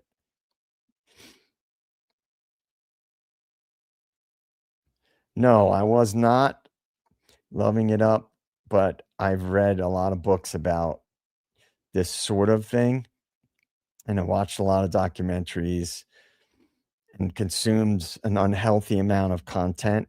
Now, I'm not the biggest expert on it. I'm not claiming to be, but I studied psychology. I know about agencies and their cooperation with universities. I know about nefarious operations that were uncovered, and whistleblowers came out, and then they were either discredited or they disappeared or whatever. So I don't have contrary to what the running joke used to be about me, they would never take me, believe me. They would never take me. I've had some very strange encounters with people that I thought were agency people. Somebody tried to recruit me for the IRA in Northern Ireland. That's another story. Philly, I never told you that story, but that really happened.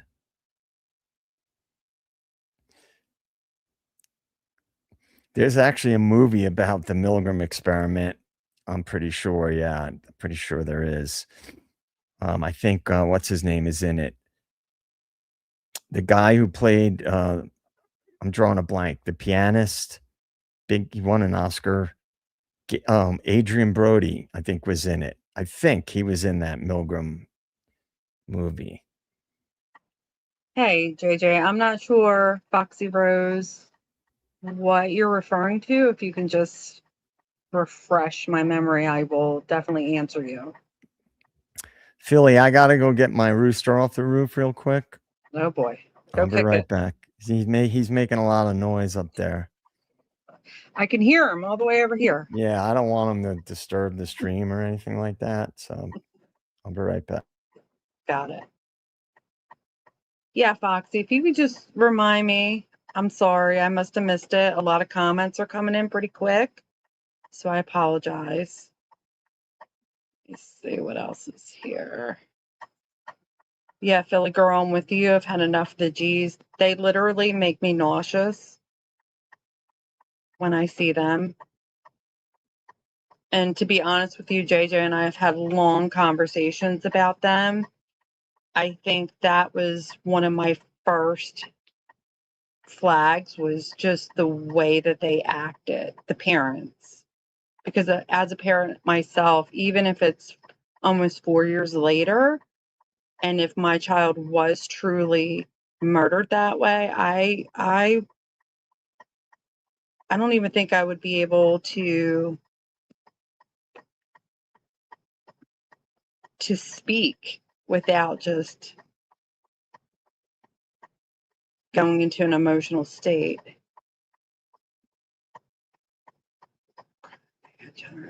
Ask him, Billy. Okay, Shelly, I'm gonna tag that. I will ask him. We've talked about that. JJ and I've talked about that a lot. All right, I just had a a little realization. It wasn't Adrian Brody. It was Skarsgård, I think his last name is, the actor. You guys would probably know who he is. Pretty sure JJ, he this is a was. good question from Shelley because we've talked about this. Yes, I think. All right, so I'll say it hypothetically. I think that they are testing this technology, and what the high level, military level AI is decades ahead of what we have access to. So do I think it's possible? It's possible. If they want to push agendas, if they want to distract the public, nothing would surprise me. Literally, the craziest thing that any one of us could think of right now, if it happened and it came out in the future, I wouldn't even be the slightest bit surprised. I wouldn't. If I found out that Charlie Kirk was alive on an island somewhere and that was all Toka technology, then I wouldn't even bat an eye. I wouldn't even be a bit surprised, because the thing that I talk about more on this channel is what's really going on in the world versus what we are told is going on. And I try not to be too black pilled on streams because, number one, I don't want to black pill everybody. Number two, I don't want to be too negative and make people feel too hopeless about where we're at. There are things happening that I am extremely confident about because of a lot of different information that your average person has no idea about it. And it's because they're too busy. They don't have time to research things. Okay, good question, This is a good Lucy. one. Because I believe that Tyler Robinson is also inoperative. And I'll tell you one of the main reasons why. Tyler Robinson went to Utah State. He was heavily recruited 4.0 student, almost a perfect score on the ACTs. And he goes there for one semester and drops out. No, we've never gotten any explanation as to why, and not a good one. What does Utah State University have there? The Center for Anticipatory Intelligence, CAI. And who is it run by? You guessed it, the CIA. It's a program run by CIA people many people believe it's a recruitment hub, as they do at universities, because they want students now are very technical, tech savvy, very technically proficient, especially if you speak multiple languages. There are many levels to it, but I think that the biggest thing that I think they have in common is that I think BK and I think Tyler Robinson are witting patsies. And the reason I think they're witting is because if they were regular patsies, they wouldn't be with us anymore, in my opinion. So that's my take on that specific thing. I mean, just look at how heavy-handed they have been pushing the official narrative. These powerful entities, they have writers on their payroll, journalists, supposed journalists, the Mockingbird media. They have many. The reach is beyond what most people can comprehend. Now, someone could sit here and say, "Oh, yeah, you're a crazy conspiracy theorist." I don't care, because they know that most people don't know about the things that have happened and that are going on right now, and they rely on that. So, in my opinion, that whole old normie debate tactic of, "Oh, you're just a crazy conspiracy theorist," doesn't work anymore. So, yeah. Sorensen announced partnership with Author in February 2023. Yeah, well, I went to CrimeCon with DA, not this past one, the one before that. The only event I went to at the whole thing was the Othram Labs presentation, and I said immediately to DA, and we had just met the night before, this was like an investor pitch.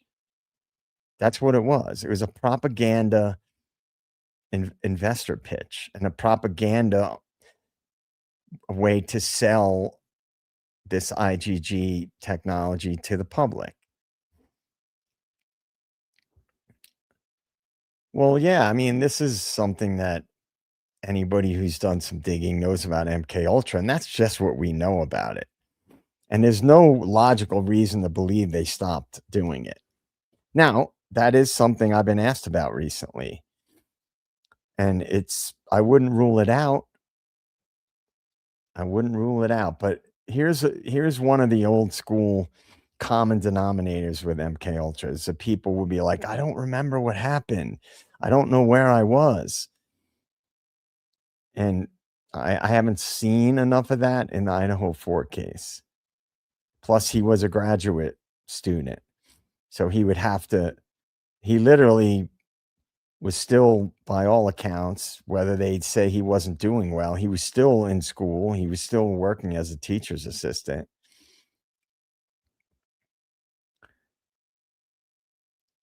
Yeah, I mean, look, all right, let me hit the chat a little bit here.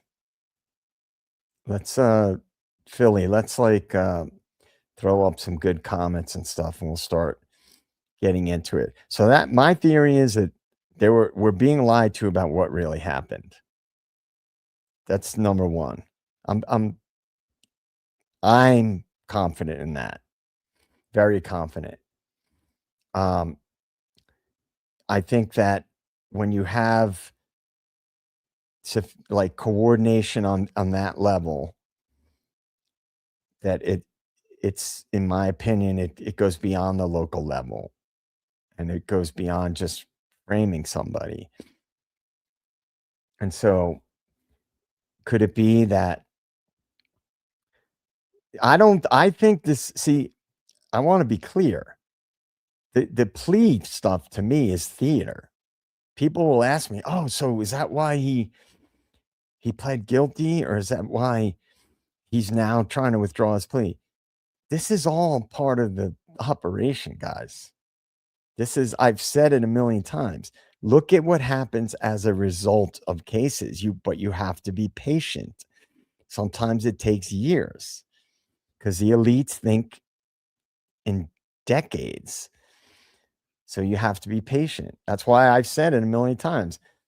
I could just come up with a theory that more people would agree with, but I'm telling you what I believe the truth to be.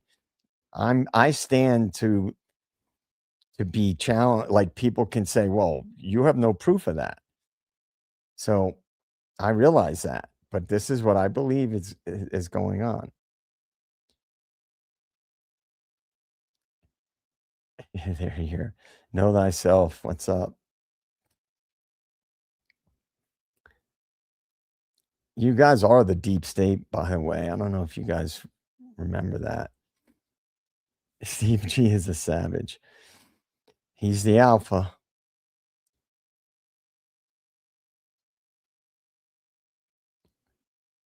Yeah, I mean, I wish sometimes that I didn't have good pattern recognition. And I don't look at every single case and think there's some conspiracy. I don't look for it where it's unless I see it. Look, the Drunk Turkey show, I wanted to comment on this. Early on in the case, are you guys cool with me going back a little bit?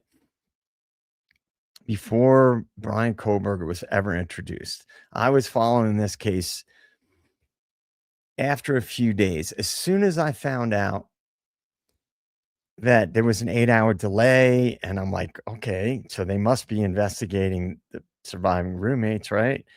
And I found out more and more, and then I started following it. And my initial theory This is literally my initial theory. I had two connected ideas. In other words, they're not directly connected, but these were the two things related to the Idaho 4 case. I thought the 8-hour delay was because there were drugs in the house. This is all hypothetical, and they needed to get it out of there before they called 911. So they called people to come over to help them, right? Because they were like, we can't have the place flooded with police. Then because I had really been more into profiling rather than true crime stuff, typical true crime. I was more into profiling. So I was formulating, okay, well, 4 people brutally murdered, close range with a knife, that's personal. So I started going back to my forensic psychology studies and all the profiling books that I read. I thought, all right, chances are they were somehow connected to the victims. Number 2, it wasn't their first crime, because crimes typically escalate. So if somebody doesn't typically commit their first quadruple homicide and it's their first crime, this is not my theory. This is like the top forensic experts and profilers. That's how I was looking at the case. And then after Koberger was first introduced, I started thinking, okay, if he's a serial killer, because this wasn't his first crime, there's no way. And I still maintain that's one of the reasons what started making me say there's no way this guy did it if he has no connection to other crimes. And if he did, why wouldn't they want to put that out there? Hold on. I know I'm missing stuff, so.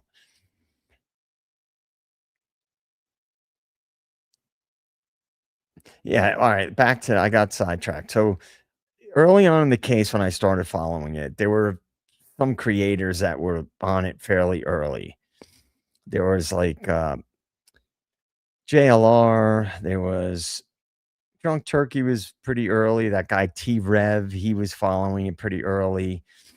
There was, what's that woman's name? Grizzly True Crime, I think it was. So I was just the stuff that I was coming across early on. And that's where I was getting like the base information about the case. But then after Koberger was introduced, and then there was speculation with the quote unquote experts on all the channels about serial killer related stuff. And I said, well, if this guy's a serial killer, they'd have to connect him to other crimes, because there's no way this was his first crime if he's the guy. And then we started getting more information, and I started saying, wait a minute, this doesn't add up. So my initial change of what I thought was because first, it didn't match what the experts in profiling and forensic psychology have universally agreed upon. That's what started me questioning. And then it was all the media narratives in lockstep pretty quick. And then it was just from there, I followed it and saw all these inconsistencies. And why didn't they push the surviving roommates on the 8-hour delay? And that started to really get me thinking.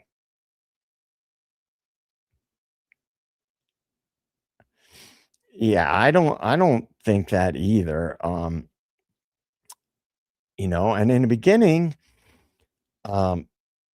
Steve was like pushing for transparency. You remember that, guys? He was the one pushing, and he was being silenced, and all of a sudden he did a flip-flop, and he was the one who wanted to silence everybody. But that could be for money. Well, know thyself. You could be a guilter, but you have to be able to look at all of the information that's been inconsistent, that doesn't make any sense. And if you still feel that way, because there are a lot of people, I know some people who follow this case in as much as they watch the mainstream or Megyn Kelly or whatever, and they don't know a lot of the information that's come out.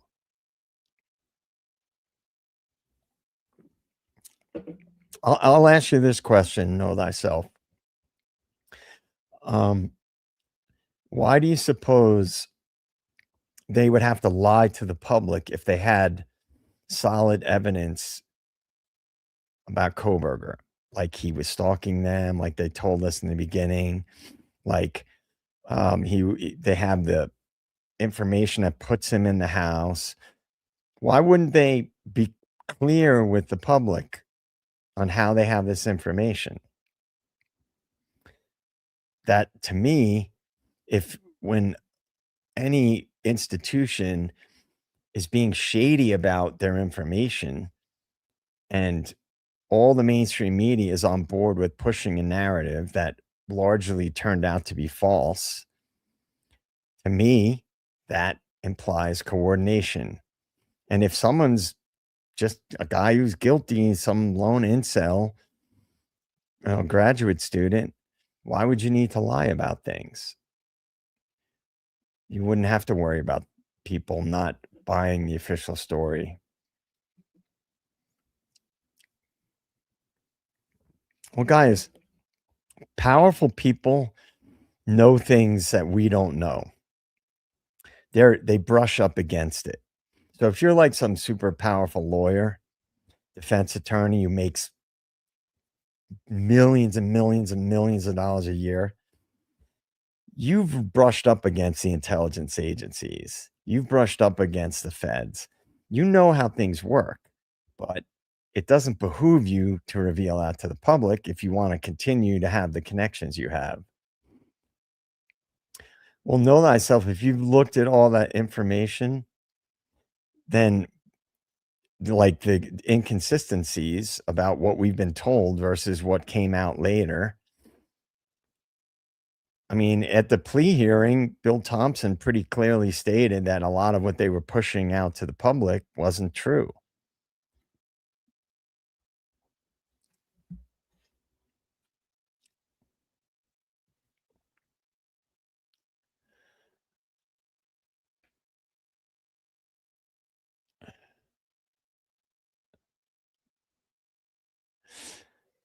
Right, but the information that they were using as their primary sources, the pillars of the case, were all suspicious. How they got his DNA, the cell phone data that they tried to imply conclusively showed where he was. The white Elantra, they never had that pegged as his car. It's just that he drove a white Elantra. They were inconsistent with their description of the car initially. Right. I mean, the stalking thing was a big thing that they used to push the narrative early on. It turned out they had no evidence to support that.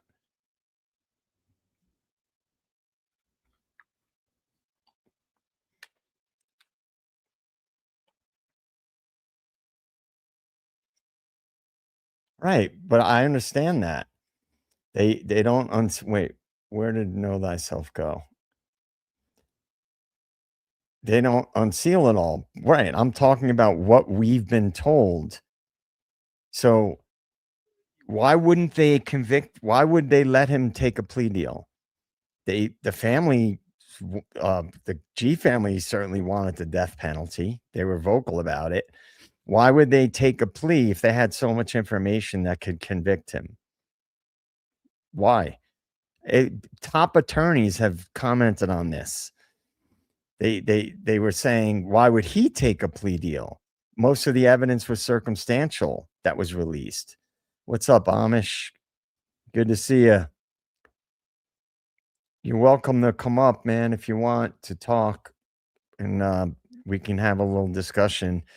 So a lot of the like top attorneys were saying, like, why would he take a plea deal when most of the evidence was circumstantial? And why wouldn't the prosecution pursue the death penalty with a trial?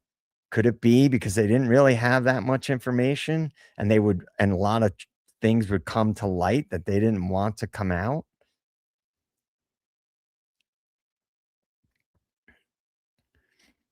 Yeah. Big Amish Media and I are going to be doing a stream together on the 29th. And we haven't locked down a time yet, and we haven't locked down specifics yet. We've talked about some ideas, and he has a lot, and I'm sure he and I could put our heads together. And then I'm going to be interviewing the custody queens and Ron on the 28th at 4:30 Eastern Standard Time, and that will be live. So it's Friday. It's a little bit earlier. That crew is very busy, so I'm thankful that they're going to give me some of their time, and I'm going to interview them.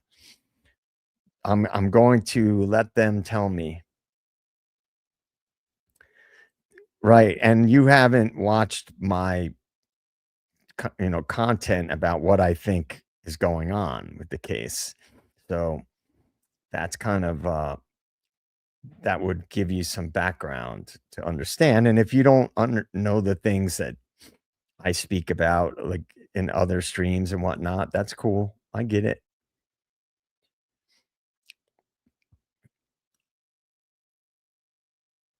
Yeah, well, that's cool. That's fine. I mean, if know thyself, if you got inside information, that's great. But based on you can't we're supposed to live in a free society. If you're going to convict somebody of a crime, you have to show the evidence that you have. And there is a long history of read the book Framed. Now, I don't think he was simply framed. I think that there was more to it, in my opinion, and that there was an operation involved, bigger than certainly far bigger than just the stuff that was going on before the crimes.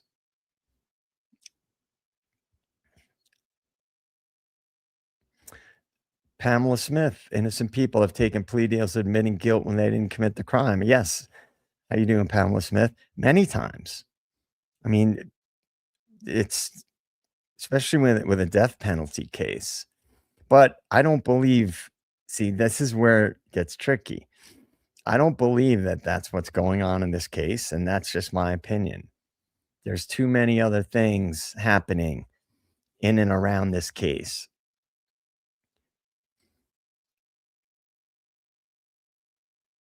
I find it deeply revealing that the same people at I don't know what that is. Um, also happen to be a self-proclaimed guilter. Yikes. Oh, pointing at I don't know what that little symbol is there. Oh yeah. Well, look, this case, I can't even take it seriously at a certain point because same with the Tyler Robinson case that's going on right now, the pretrial stuff. It's we're this yeah, man. Come back in 10 minutes, Amish. That's cool.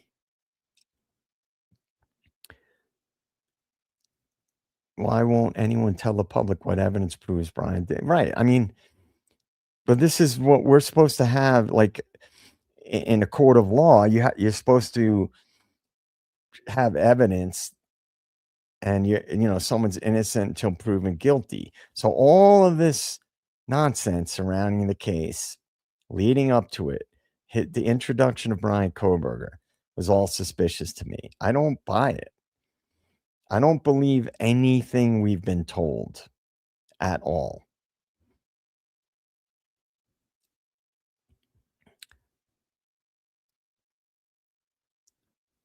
I never said that.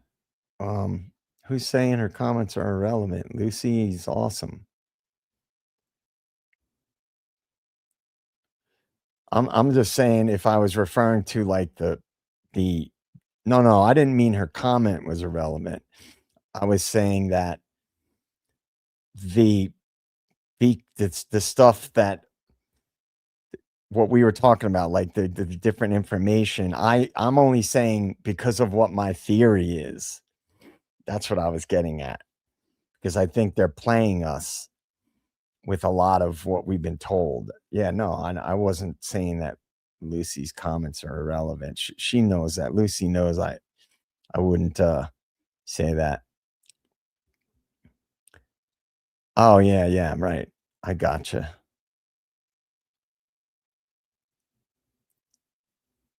Yeah, right. Well,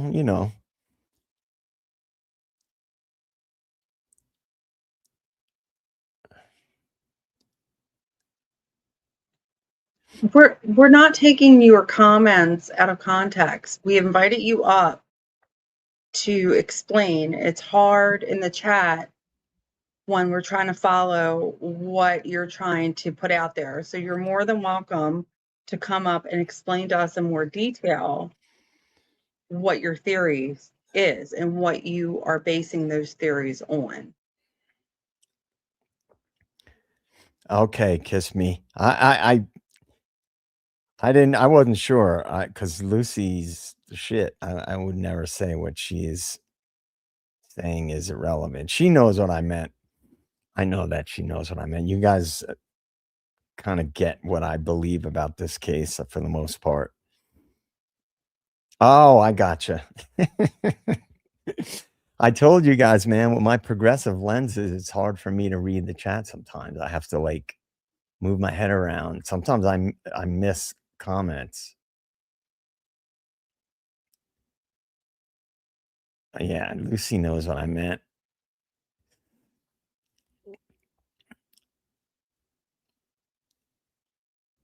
Well, look, everybody's entitled to their own opinions. I have no problem. If people disagree with me, I don't get bothered by that at all. Captain 1-1, how about police documents leaving out the cocaine conversations? Yeah, how about that? And how about all the steering away from certain topics that would logically be very relevant in this type of a case, a quadruple homicide like that? There were OnlyFans accounts. They steered away from that. Why? If you're doing a good faith investigation, you don't steer away from information that's relevant. It's because they were curating a narrative. And a good faith investigation doesn't have to curate a narrative. Yeah, this Tony, I agree with that. Yeah, all right, go kick your rooster. Um, Tony, where did your comment just go? I lost you. There it is. Look, there were people in the periphery of the case, I've talked about this, that had very suspicious things going on. Guys, very suspicious. And why wouldn't you investigate the surviving roommate's 8-hour delay? In any normal scenario, that would be considered highly suspicious by law enforcement. If you had somebody locally that was busted for providing fentanyl-laced drugs to somebody that died as a result, and then they get set free, that's pretty suspicious, considering that they had connections to that area and to allegedly people in the house. So, right. Well, this is what I'm saying, know thyself.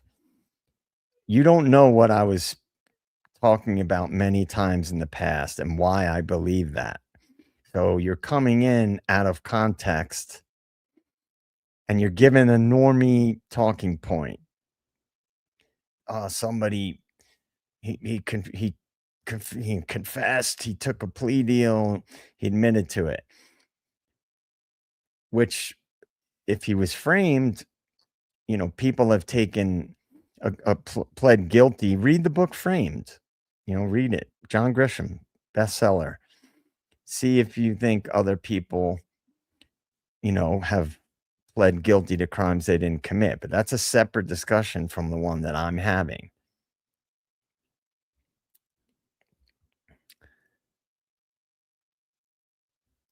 Yeah, right. So Tony's bringing up a few really big points, that things that were, in my opinion, steered away from. Why?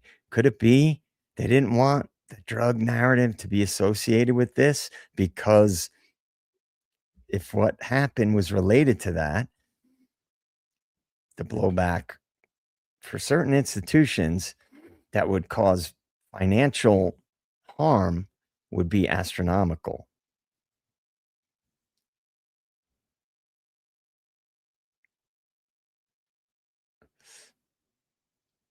Keith Vance, what's up?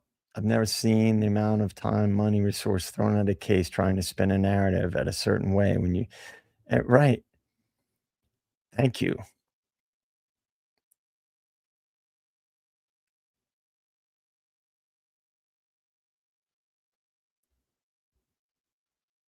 Yeah, that's what I was saying earlier. Big CWS. I was talking about the financial implications that go far beyond just tuition. And the kids that would not be going to that school, whose parents would never send them there if they found out what really happened, and the kids that would potentially get pulled out of that school. And that financial harm extends to the student loans, and it extends far beyond just the tuition itself. So yeah, you're right on the money with what I was saying before. Yep. Captain 1-1. I can't say enough. Jonah Chapin made an appearance at the food truck on November 13th, and he worked for Jesse Bailey. So I think I'm going to ask Captain 1-1 a question. I kind of know what he's going to say.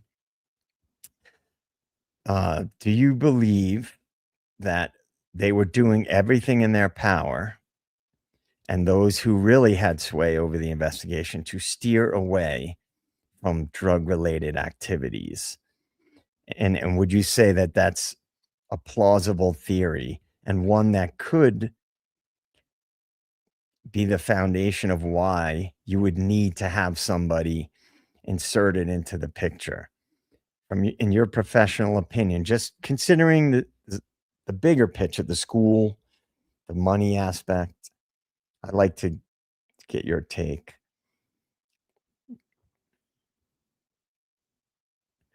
I mean, Smiling Sleuth, I said it earlier, nothing would surprise me. Honestly, nothing would surprise me. I see, the reason why I haven't really talked about that sort of thing is because I would need to have pretty convincing information for me to go to that. But that type of thing is possible. I'm trying to base my overarching theory on things that make logical sense, that I can show information we can all talk about. Like, we know about the task force, we know about connections with certain people in that area, we know about things that were happening that they wouldn't want to get out to the public. So I'm just basing it on that. And I don't believe the official story that we were told at all. Captain 1-1 steered far away and hiding the fact that 4 killed right under their noses, and potentially that one of them was right there at a certain time, and they're just trying to steer away from that because of, I mean, it could be a myriad reasons why they would steer away from that. Blowback is the most obvious one. Philly girl, thanks for popping in. Good to see you.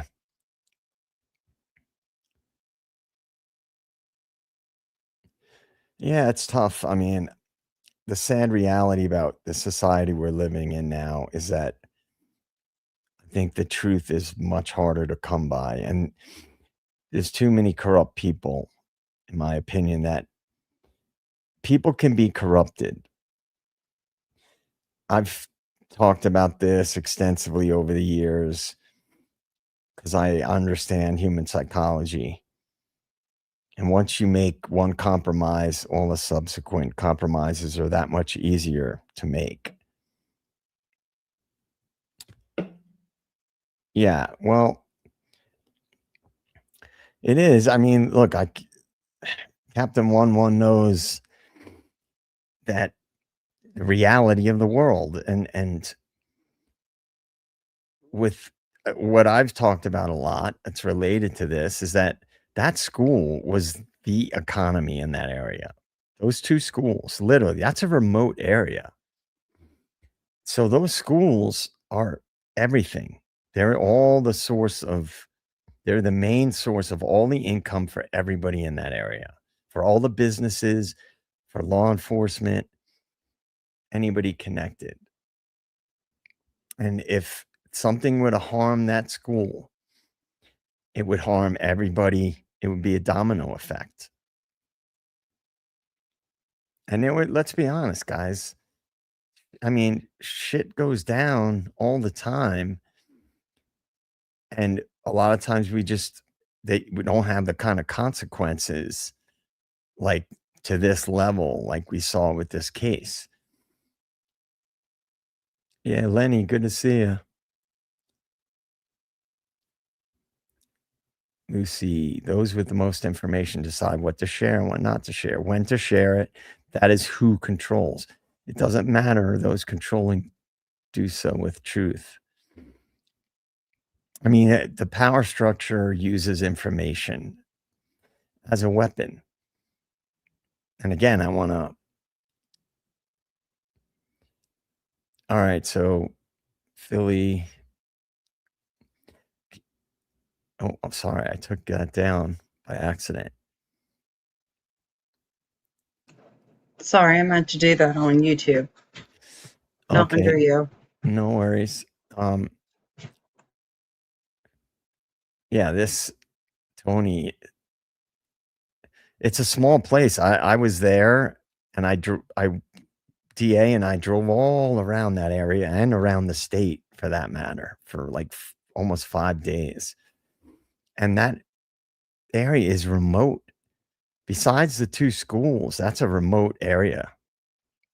And so that school would be everything, just like in Austin, the Lady Bird Lake bodies that were many bodies found in Lady Bird Lake.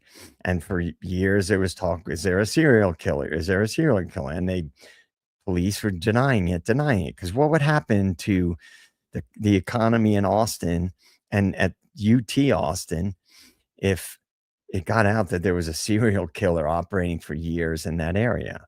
They wouldn't want that to get out. So they contain information. Oh, shit. Sorry. Right. Exactly. 1-1. Look who got promoted. Look who retired. Look who moved out of the area.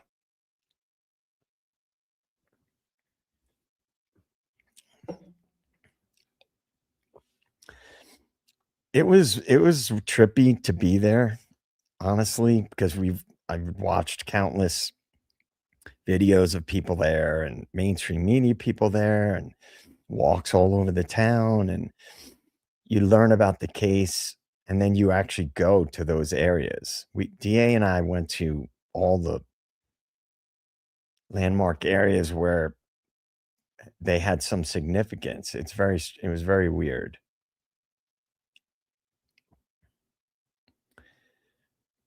Yeah, I mean, it's a lot of weird shit that was going on around this, guys. Come on. I mean, should be pretty obvious, but I get it.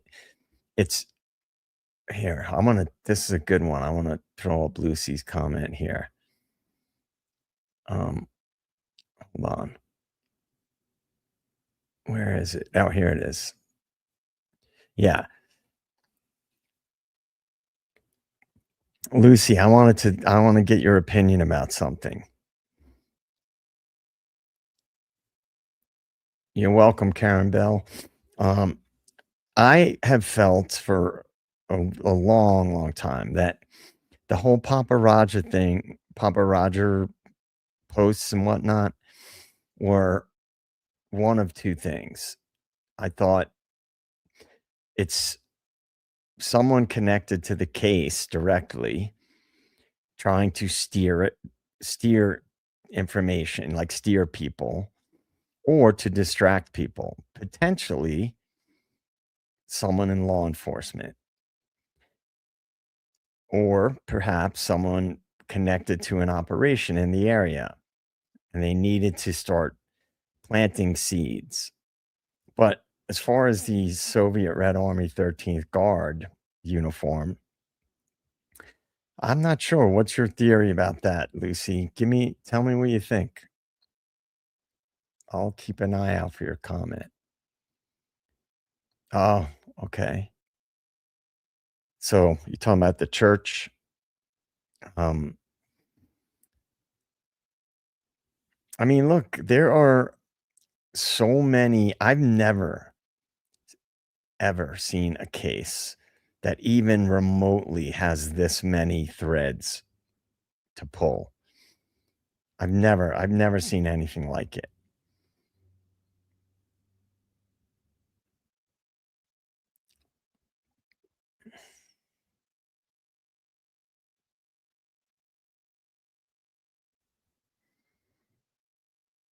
Okay. Interesting.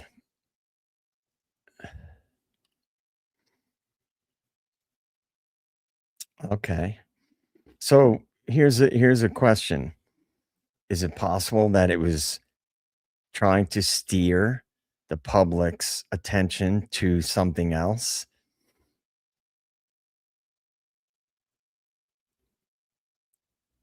Itty bitty poop. What's up? Good to see you. Well, isn't JS's middle name Rogers?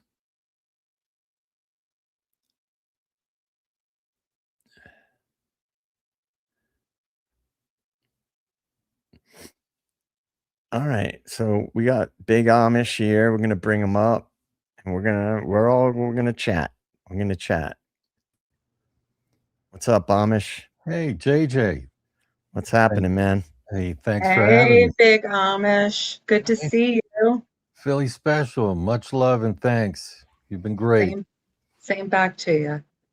We're Yeah, all man. together. You know, I've been looking forward to chatting with you. So we've been kind of all over the place tonight. Sundays are like that. We kind of do like an open forum type of thing. Sounds like my life. Yeah. Yeah. So we started out just talking about some of the early inconsistencies, official narrative versus what we later found out.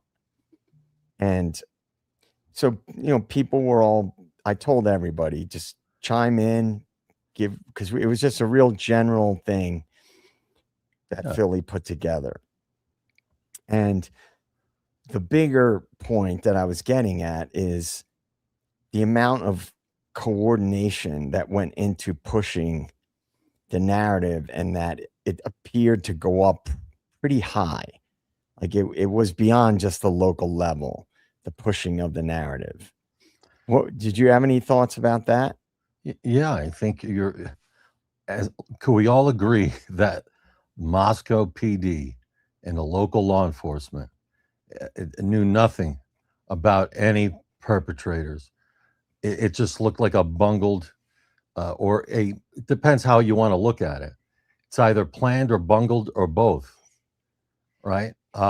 We've seen the interviews, but to answer your question, what do we know for a fact? A fact is that the FBI was driving this case. There's no doubt about it. Yeah. And to that point, the two things that I have spoken about ad nauseum for a very long time are, number one, there were multi agencies operating in that area. Sure. We all know that. And that the whole tip thing with the FBI and all these things, aside from being obviously suspicious, it reeks of coordination on multiple levels, right? Going up above just a local level. Sure. And so the information that has come out, I believe, was controlled. So the school is a major financial hub for that whole area. It's the core generator of income for Sure. everything in that area, including law enforcement. Okay. Yep. Their Evaluate. funding, their budget, all that stuff. So, in my opinion, those are two factors that you cannot remove when you are looking at this case. Who is controlling the flow of information, and who is likely having the most sway over local law enforcement? Well, it would be the feds and it would be the university, logically. Yeah. Would you agree with that? I would agree wholeheartedly.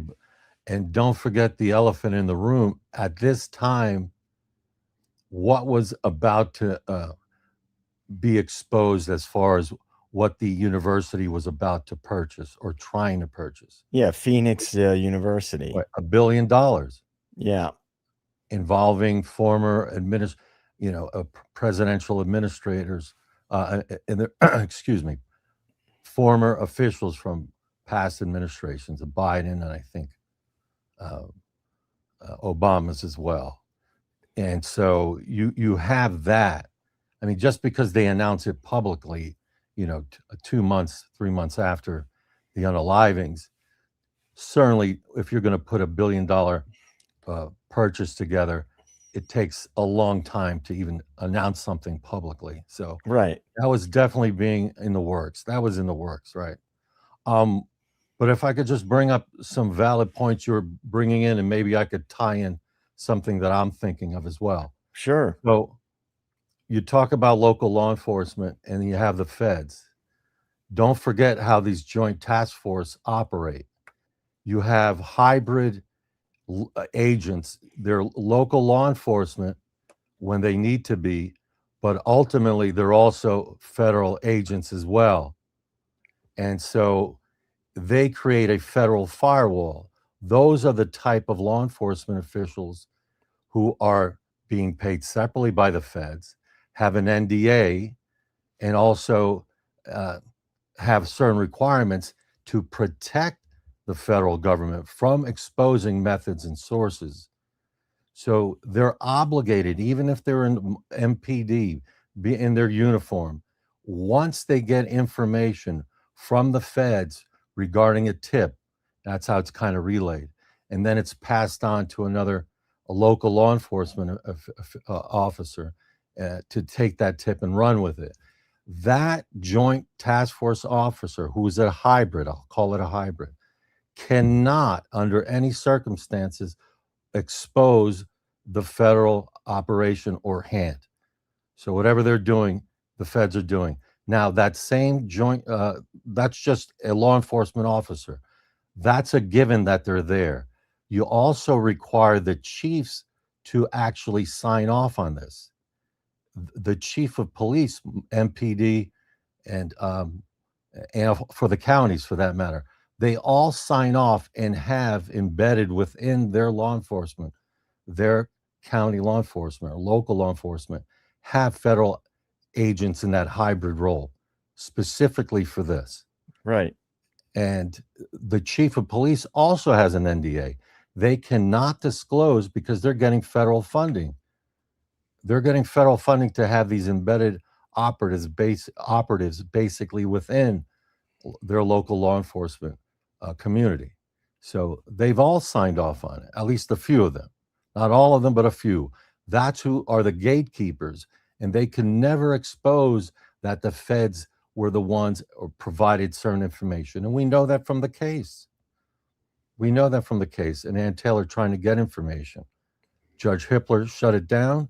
Balance wouldn't give information. The Othram, the DNA that was given to Othram and how it was basically transferred to Othram is through the ISP. Now, why would that be? It's the feds who actually have, the FBI that has the relationship, and the DOJ. Othram has proprietary software and algorithms, and they created the Frankenstein DNA from Right. 10 skin cells. They used an AI algorithm, which is a second search and a manipulation of evidence, to create that sample. And then they give that back to ISP. ISP then gives it to the FBI. Why? Because they're trying to set data points. They're trying to give the illusion that it's independently derived, right? The probable cause was independently determined by the state when we know it was really the feds. So they need these separate data points to pop up to create that separateness. And Judge Hippler basically said what you said earlier. It's a tip. The FBI is simply playing the role as analysts. They're in a support role, basically, which is Right. BS. Now, Yeah, and to the point about the feds and what they have the capacity to do. yes, When you have a federal operation, let's say, yeah, like for example, a task force or larger operations that might be multi-agency, which I presume it wouldn't be that hard to do to get it classified as related to national security. For example, if a trafficking related investigation was underway, and if DHS was involved or any of the other federal agencies, I was assume they could get that blanketed under national security. yeah. At the end of the day, that's the hammer. You don't have to get to that point, but if you need it, yes. Right. That And shuts down everything. It shuts down. anybody that would, for example, Captain 11 is NYPD. We've talked about this before.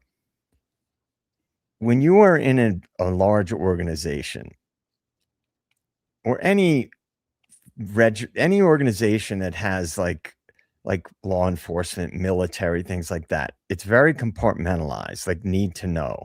When you're dealing with operations, there's a need to know. Yeah. So if you know you're working on a federal operation, let's just say, for lack of a better term, you may not know what guys above you are working on. You may not know what information they have, but you know that you like, for example, if it was an NDA or if it was just implied, there's national security implications. So this is close to the vest, right? People understand that they have to be able to contain information, that especially where there's national security implications. And so a lot of the information that was fed to the public, if it could be blanketed under national security, our government is legally allowed to lie to the public Yes. if it's related to national security. You And can it's bury some, things. Yes. so anyway, not to go off on a tangent there, but it's related to what you're speaking about, the compartmentalization, the trickle down effect, as you're working for a powerful agency and you're from a small local law enforcement police force or whatever, you can't mess around. You're going to do what you're told. Yes. And specifically, let's just understand concepts as well. When you're dealing with something at the national security level and it filters down to a local, and we're not talking of a broad, not everyone at the local level will have this access. And I'm bringing up having a top secret security clearance. I'm not saying all, some of those involved could be the chief of the police, but certainly the gatekeepers are going to have some classified clearance. And the reason you have it, other than the NDA, is that they would be under threat of violating, i.e., the Espionage Act. Right. I was just Federal law. gonna say that. Yeah. If you reveal classified information, you could be charged with violation of the Espionage Act. I've talked about that. Yeah, and you'd be done. Your career's over. And so you have criminal liability at stake. and you would put others in danger. So, I mean, the exposure is great. So people have to understand that the individuals that they embed, the feds embed in these hybrid roles in local law enforcement or otherwise, have this exposure and have a requirement to protect the federal government. They just don't pick just anybody. And usually these individuals have a military background. As a Yeah. general rule, I'm not saying that's, as a general rule, you want people who are consistent in following orders in the chain of command. Right. Right. And that's so one you of the, need- that's what I was going to say. That's one of the reasons I think Payne was put into the position that he was put into. I think you're right. I think you're 100% right on that. 100%. Because, you know, he was airborne, and he served in Afghanistan. He would have had to have had a relatively high level of clearance when you're working in one of the special ops type of units, Yes. and you're deployed. By So definition, you do get that. You get that top secret security clearance. They get yeah. that.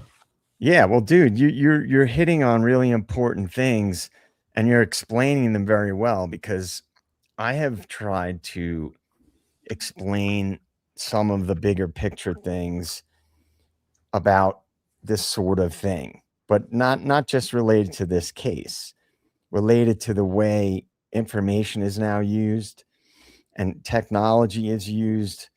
You know, I Sure. did a video on 5th generation warfare, and Oh, if you understand the way the power structure functions and what certain agencies actually do versus what we're told they do, yeah.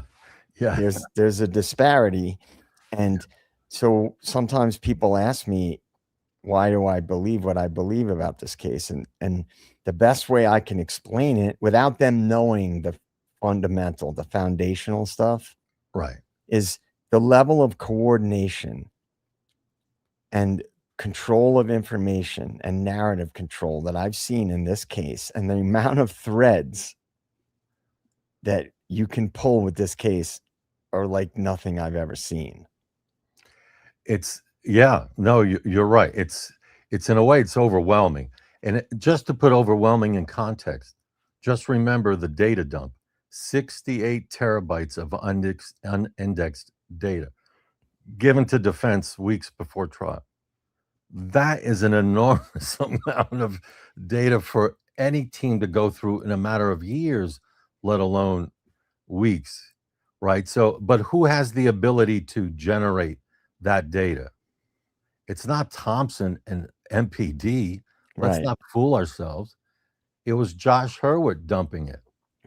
Because in federal court, you couldn't get away with what he did in state court. Under Rule 16, that data dump is illegal. You couldn't get that done. But for whatever reason, Hitler allowed it. Now, they don't have the same federal rule. However, if it's illegal in federal court, why wouldn't it be illegal in state court? They certainly never seen anything like it. Right. So that's just one thing, just to point out how feds operate and maybe influence individuals. Because Josh Hurwitz really never talked about this, but might as well talk about it on your show. Josh Hurwitz, the former U.S. Attorney General for Idaho, who at the time of the unalivings, that was his role, right? He was appointed by Biden. He was putting away certain individuals, right, through Aryan Nights. He was involved in white collar crimes, but certainly involved in certain rug trafficking cases involving white supremacist organizations. We know that. But here's what I people also to wrap their heads around, and we could bounce it off right now too, is that even though this was a local unalivings case, there were 71 federal grand jury subpoenas issued.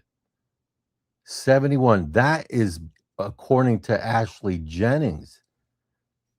So it's not like we're making any of this up. This is in the Idaho Statesman. You could look it up yourselves. Ashley Jennings admitted to 71 federal grand jury subpoenas. Now, why is that so important? Well, to get a federal grand jury subpoena, you need a federal grand jury to be impaneled. That's impaneled by a federal court. Has nothing to do with the state of Idaho state court system.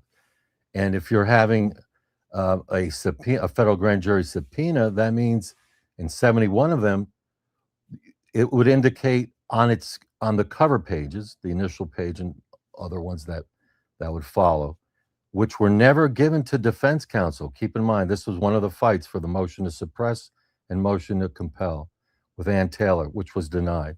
She wanted those initial the pages of the actual subpoena, because in it you would have either the target, who you're looking for, you would have the federal crime, which is necessary. It is the predicate. It is the power needed to create or generate a federal grand jury. You need the predicate federal crime.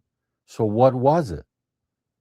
That is extremely important to find out, because it could unravel the case. It would also give you the scope of discovery that they were looking to get. It wasn't just AT&T or Apple or Google. There were 71 federal grand jury subpoenas.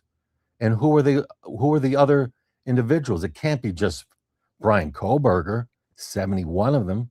It just can't be. So there's a lot behind here that we never got an opportunity to see, and that's because they shut it down, right? Judge Hippler, in my opinion, shut it down, knowing, I'm sure Josh Hurwitz in his office were coming to that courthouse and possibly even meeting Judge Hippler outside of the courthouse. A cup of coffee happens all the time because he's technically not involved in the case. He's a federal sovereign, and that has nothing to do with them, right? The DOJ is acting. I'm just giving you some ideas. I'm not saying any of this happened, but do I know that judges meet with individuals? Sure, that happens all the time. Are they influenced? Maybe. Most of the time, I don't think so. I believe judges are good people. But like anyone else, are you going to be influenced, especially if it rises to the level of national security, or there's other interests that impact the locals? You know, all these factors come into play. So I might be just rambling about stuff, but I think it's important to understand how things really work, how the sausage is made sometimes. And Right. Yeah, go ahead. Sorry. Well, I was going to say something that I have thought about. I actually had spoken about it with the custody queens and Ron at one point in time. There was a lot of odd things surrounding the knife sheath, in my opinion. The way it was found, discrepancies in where it was found, the chain of custody, concerns about it. And I have said many times that I don't believe the most basic elements about what we were told about the crime. So here's just a thought experiment. I went to Crime Con, not the last one, the one before that, and I went to Othrum's presentation. And DA and I, that's right, when we first met. And their presentation, it was like probably the biggest one. They were like the centerpiece of the Crime Con. Was basically like a investor pitch, like an investor meeting. And so I looked into who invested in them, of course. And if, let's say, for example, there were things going on in the area related to funding. Now, logically, any law enforcement body, whether it be the feds, whether it be intelligence agencies, whether it be local law enforcement, would want to have the capacity to expand surveillance technology, such as surveillance cameras, such as a wider and more accessible DNA database. Yep. 100%. So, right. So let's just, now they didn't find a murder weapon. One of my theories, again, it's just a thought experiment. Wouldn't it be a great way to show how amazing a technology is if you only find a tiny bit of trace DNA on a knife sheath, and then, wow, this is amazing technology, rather than you find a bloody knife, you find tons of DNA from a suspected perpetrator, then you don't look like a superstar. So, like, look at this amazing technology. Look what we were able to do. It's fugazi. Yeah. Oh, that's what it is. You're right. They have to sell. You're right about it being in like an investors conference. They have to sell it, because once you do it, they already have their foot in the door. It's about to be blown open. So you're talking about billions and billions of dollars that Othram becomes worth overnight once that all is standardized, if it's standardized. But there's a reason why it's not allowed as evidence in court. Not yet. It's not been standardized to be acceptable. I mean, there's different, I guess, jurisdictions. Maybe they allow it. Just in my opinion, Right. Don't And know just, exactly. I just wanted to throw this other thought experiment out because they go hand in hand. Yeah. Get your take on it. We know that our government has partnered with companies that basically create surveillance technology, Of course. a la Palantir, flock cameras. That's proliferating everywhere now. So Our phones. yeah, everything, but the push is now coming from the top down. Yeah. Not just corporations. Right. So this is, again, I'm imagine this is just tinfoil hat for a minute. Yeah. If you had a case where a guy, let's just pretend we're pretending, you wanted to push a technology to the public. What's one of the things they use to manipulate the public? Emotions. They use emotion and fear are two main, components of how they push narratives, but also how they forward agendas to manipulate the public. Now, if the elites play the long game, I've talked about this. Regular people don't think in terms of decades. We're not thinking in terms of billions and hundreds of billions of dollars, right? Regular people don't think in that capacity. We don't have the capacity that's not a reality to us. Those numbers, those time frames. If you were trying to forward agendas that were worth ultimately in the end billions and upon billions of dollars, you have a emotionally charged case and a guy gets convicted with suspicious evidence. I'm being generous. I'm being charitable. And then he gets post-conviction relief. And then couple this with what I said about the trace DNA and Othram coming in and this technology and so on. Right. If now you have a scenario in which, let's just hypothesize that Kohberger gets released. Right. In my opinion, there's a couple of scenarios. One being this guy spent 4 years in prison for a crime he didn't commit. If we had more surveillance technology in place, this would have never happened. And we probably could have prevented these horrific crimes from happening. Now, we know that Idaho is a very conservative state. You don't even need a permit to carry there, to carry a firearm. So we know this. We know that there was resistance to a lot of the stuff that happened during COVID in that area. Yes. So you know you're going to get pushback for increasing surveillance, but if you can manufacture consent, like this crime could have been solved right away or even prevented if we had this technology in place. So this is, again, just a thought experiment. Do you have any thoughts about that? Yeah, I mean, it's basically the same scenario of the plea. When you manufacture, look at the essence of what laws are, or pleas or agreements. At the base of everything is truth.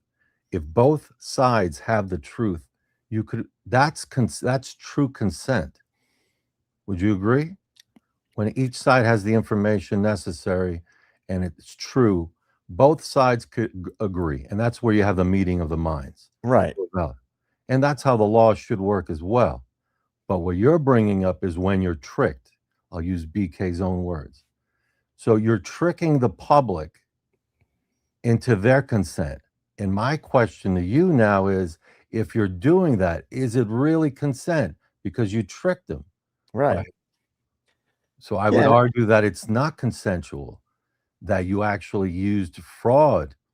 You concealed information from the public in order to pass, whether it's legislation, different ones, or give government contracts out, same thing. Right. So that's the issue I have, is the trickery that's done. We see with BK, but it's to all of us. It happens almost every day, and we're getting used to it. Right. And it's I talk about psychology related things quite a bit, and people, you have a scenario where you have some people that are truth seekers that dig and they dig into things themselves. They don't just accept whatever narratives are presented. Right. And then you have people that I believe it causes too much cognitive dissonance to accept the level of nefarious activities that have gone on for a very, very long time. And so it's easier. It's a psychological process. Cognitive dissonance shuts down people's ability to accept information if it's too threatening to them. And you don't want to believe it happens. My in-law. Yeah, it happens all the time. Right. You're right. And so this is what we've got in our society. Are you familiar with the Smith-Mundt Modernization Act? No. Okay. It's relevant, so I'll give a real quick synopsis. Go ahead. So the CIA was created in 1947. Right. And it morphed out of the Office of Strategic Services in World War II, which was supposed to just be a wartime intelligence agency. Yes. The CIA was created, and it was supposed to be intelligence gathering designed to brief the president, to give them like daily or weekly briefings on intelligence related to threats and so on and so forth. For foreign affairs issues. That's right. Right. Supposed to be. Yeah. Yeah. Because Truman lacked that ability. I think that's exactly right. Yeah, that's what it was.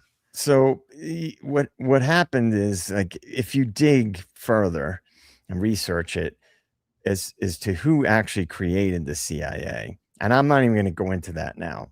That wasn't what I was getting at. So CIA was created in 1947. In 1948, the Smith-Mundt Act was passed with the intention of, because we know the CIA uses propaganda campaigns in other countries to forward our agendas.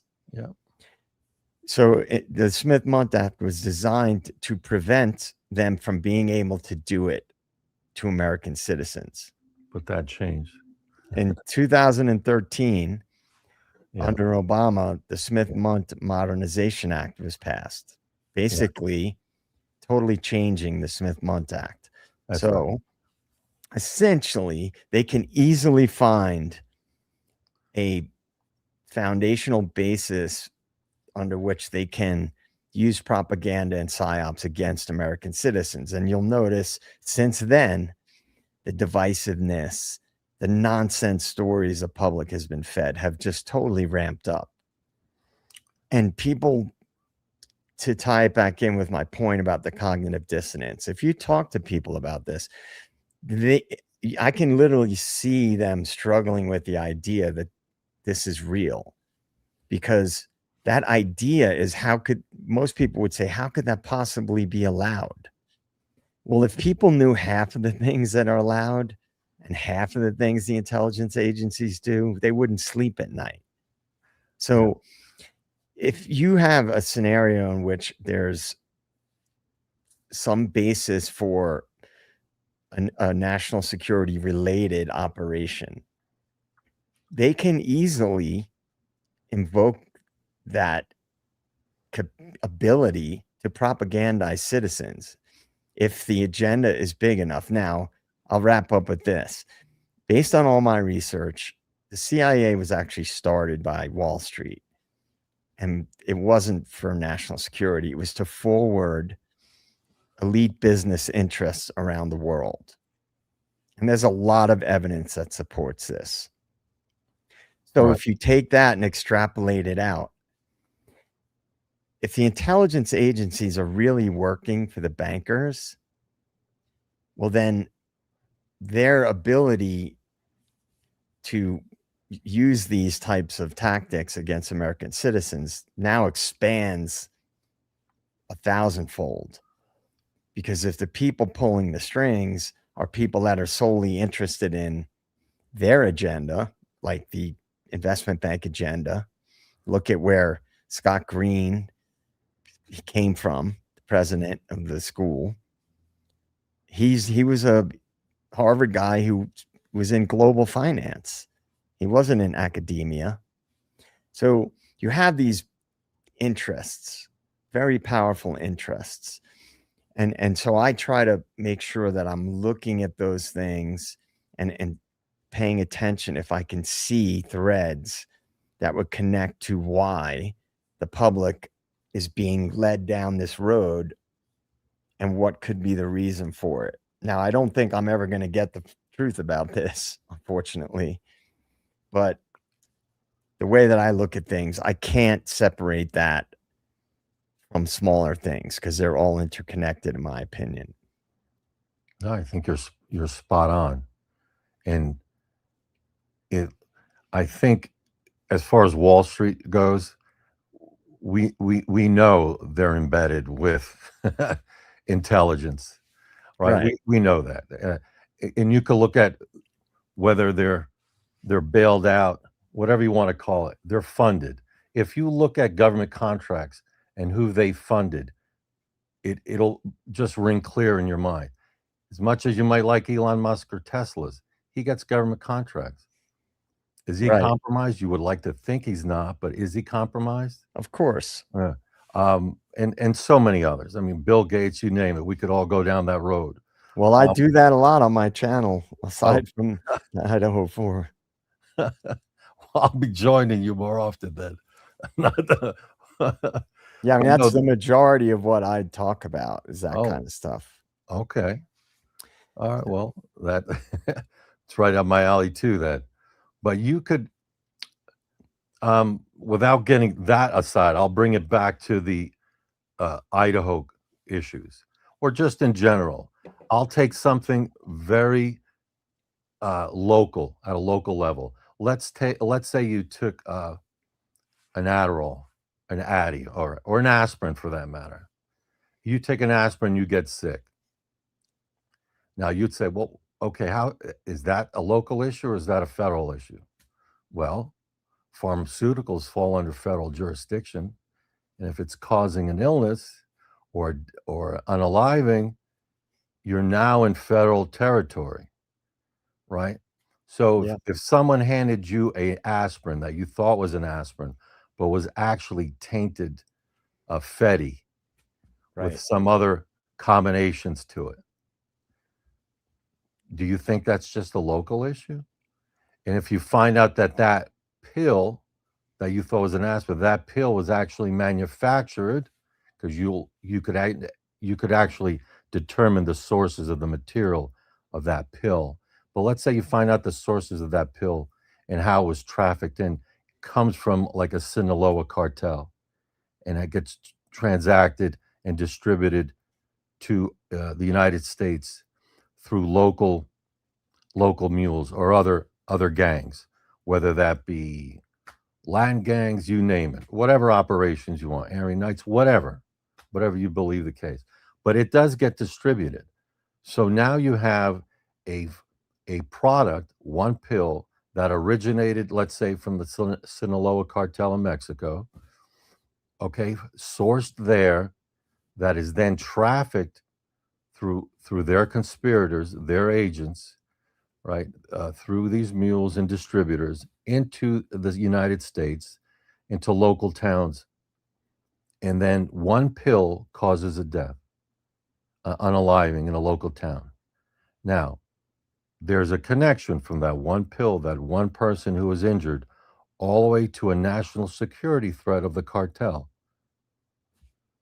We know that President Trump issued the foreign, the FTOs. So he designated these cartels as foreign terrorist organizations. Right. So they're automatically under, at least announced that under Trump's administration, they're FTOs. So that's a national security threat. Right. Right. So you see now the connection from a local one pill incident that invokes national security. Sure. Potentially, if you wanted it, you could shut down anything related to it. Yeah.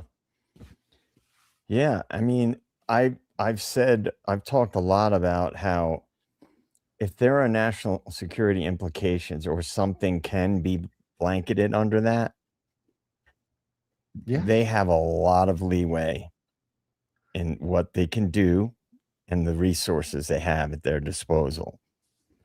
And so, you know, Even with coroners, let's say a coroner, it's just my opinion, not that I know anything, but a coroner could give you the cause of death. Now, sometimes they could withhold it, okay, but they also could withhold the secondary cause. So let's say a knife was used to unalive you, but yet you had foreign substances in your body, okay? That could be withheld. right. Exactly. By the way, just so you know, I read between the lines very well. So I'm picking up something, and I suspect it's something that I have thought. In fact, Philly and I talked about this, but I'm reluctant to get into it now because I've already been going for 3 hours, and we could go for another 3 hours if we get into it. Right. So we'll have to talk offline about it. Right. Because I could be wrong, but I think that you and I might be thinking about another possible scenario. There's a lot, yeah, and that's fine. We certainly could talk offline. Yeah, that's probably the best way to address these things. Because that could be a long one.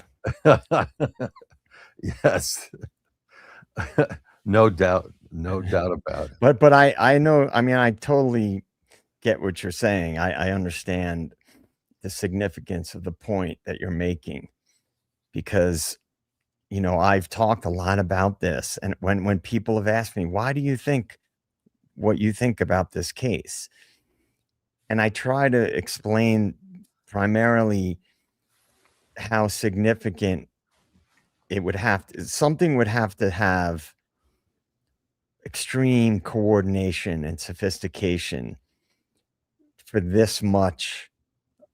Basically what we've seen, the noise, the basically controlled narratives, the obscuring of information, the basically shaping of information to fit a certain narrative. Like, I just don't believe this could be accomplished if it was just a corrupt local department that was framing a guy.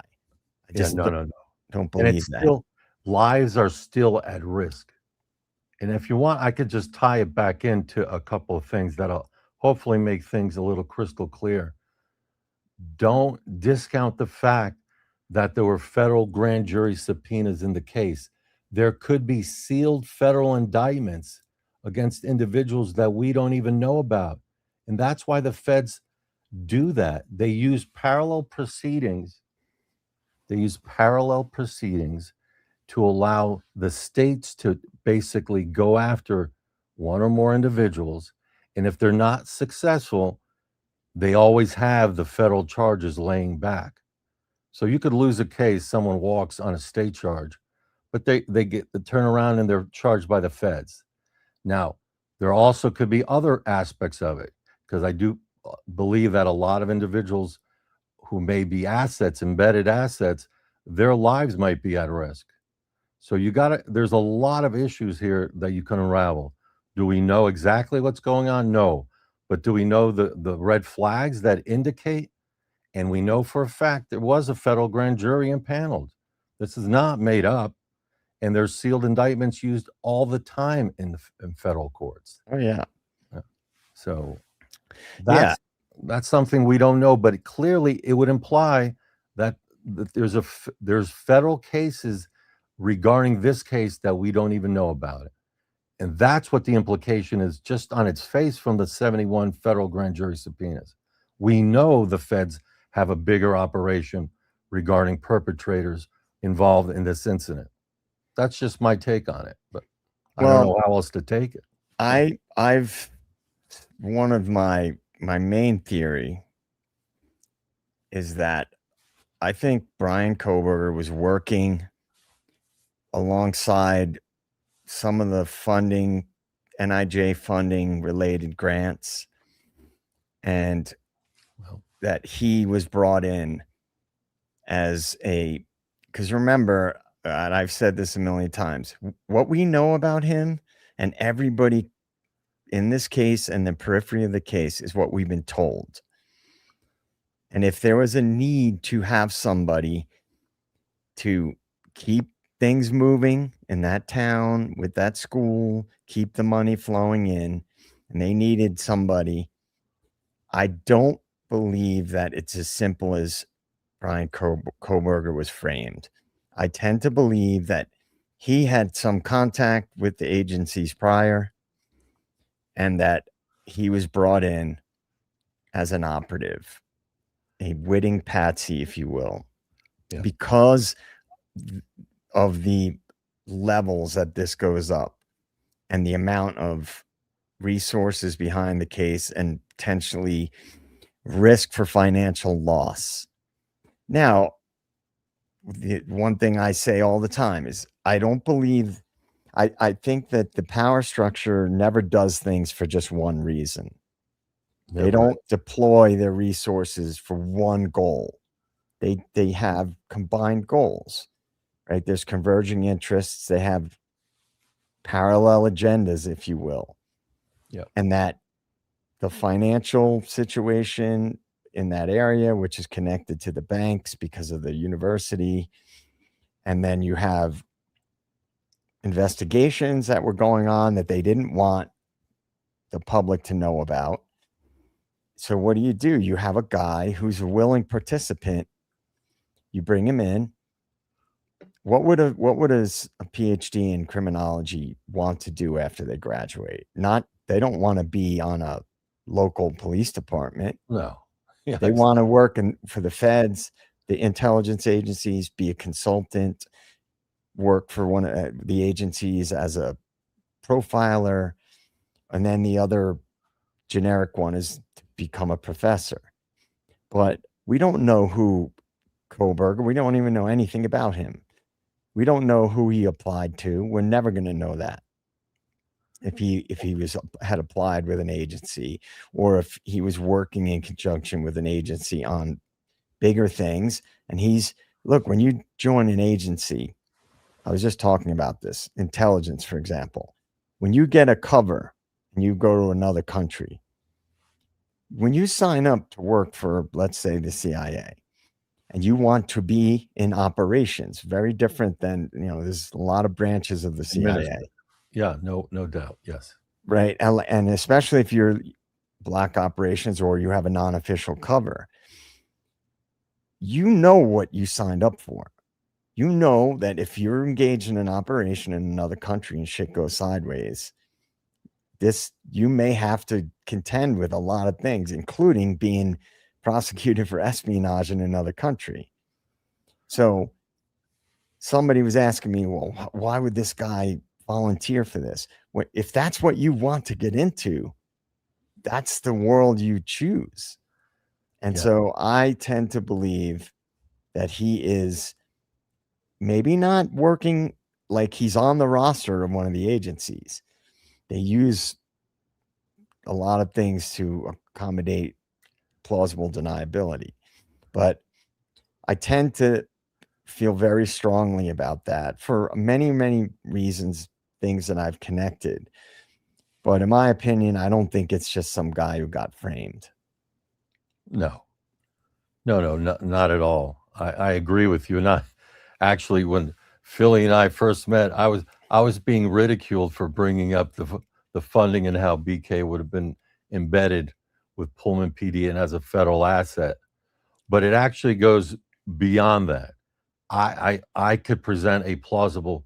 I'm actually going to put out a video on it. BK had, in my opinion, a top secret security clearance. So he would have signed Form 312, which is basically he signs off his life under the Espionage Act and everything else for having that. But again, that's what he wanted to do, to your point. So I believe that I could present a plausible theory and facts to suggest that BK in 2021 was going through the top secret security clearance.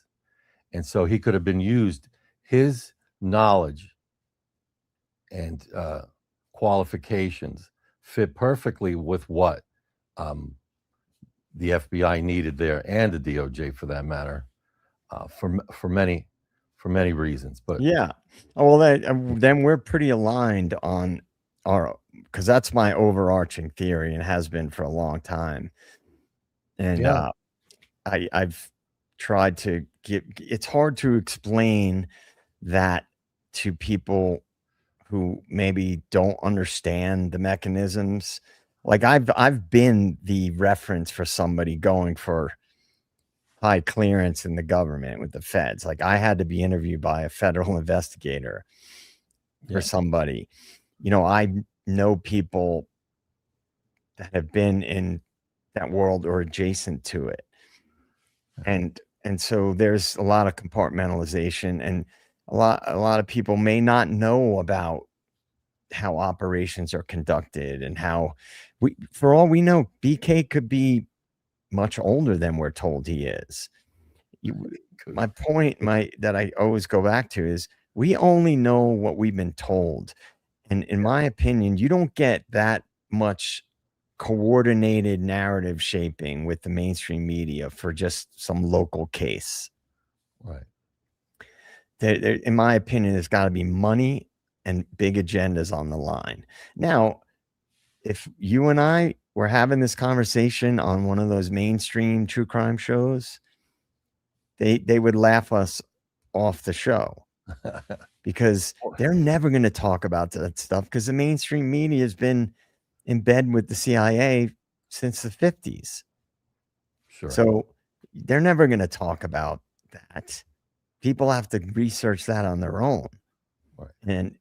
And so, yeah. So I think that as far as overarching ideas, and the reason I say overarching is because there's always multiple levels to operations. There's and a lot of it is above my pay grade. I know a little bit, but I'm not an expert. There is a lot of, especially in today's world with the technology involved and their capacity to utilize AI that's decades ahead of what we have. The surveillance technology that DARPA develops is not like what citizens could even fathom. Yeah, you can't. Just think about what happened in the past 10 years. Just the civilians use what's changed in 20 years. What has changed drastically?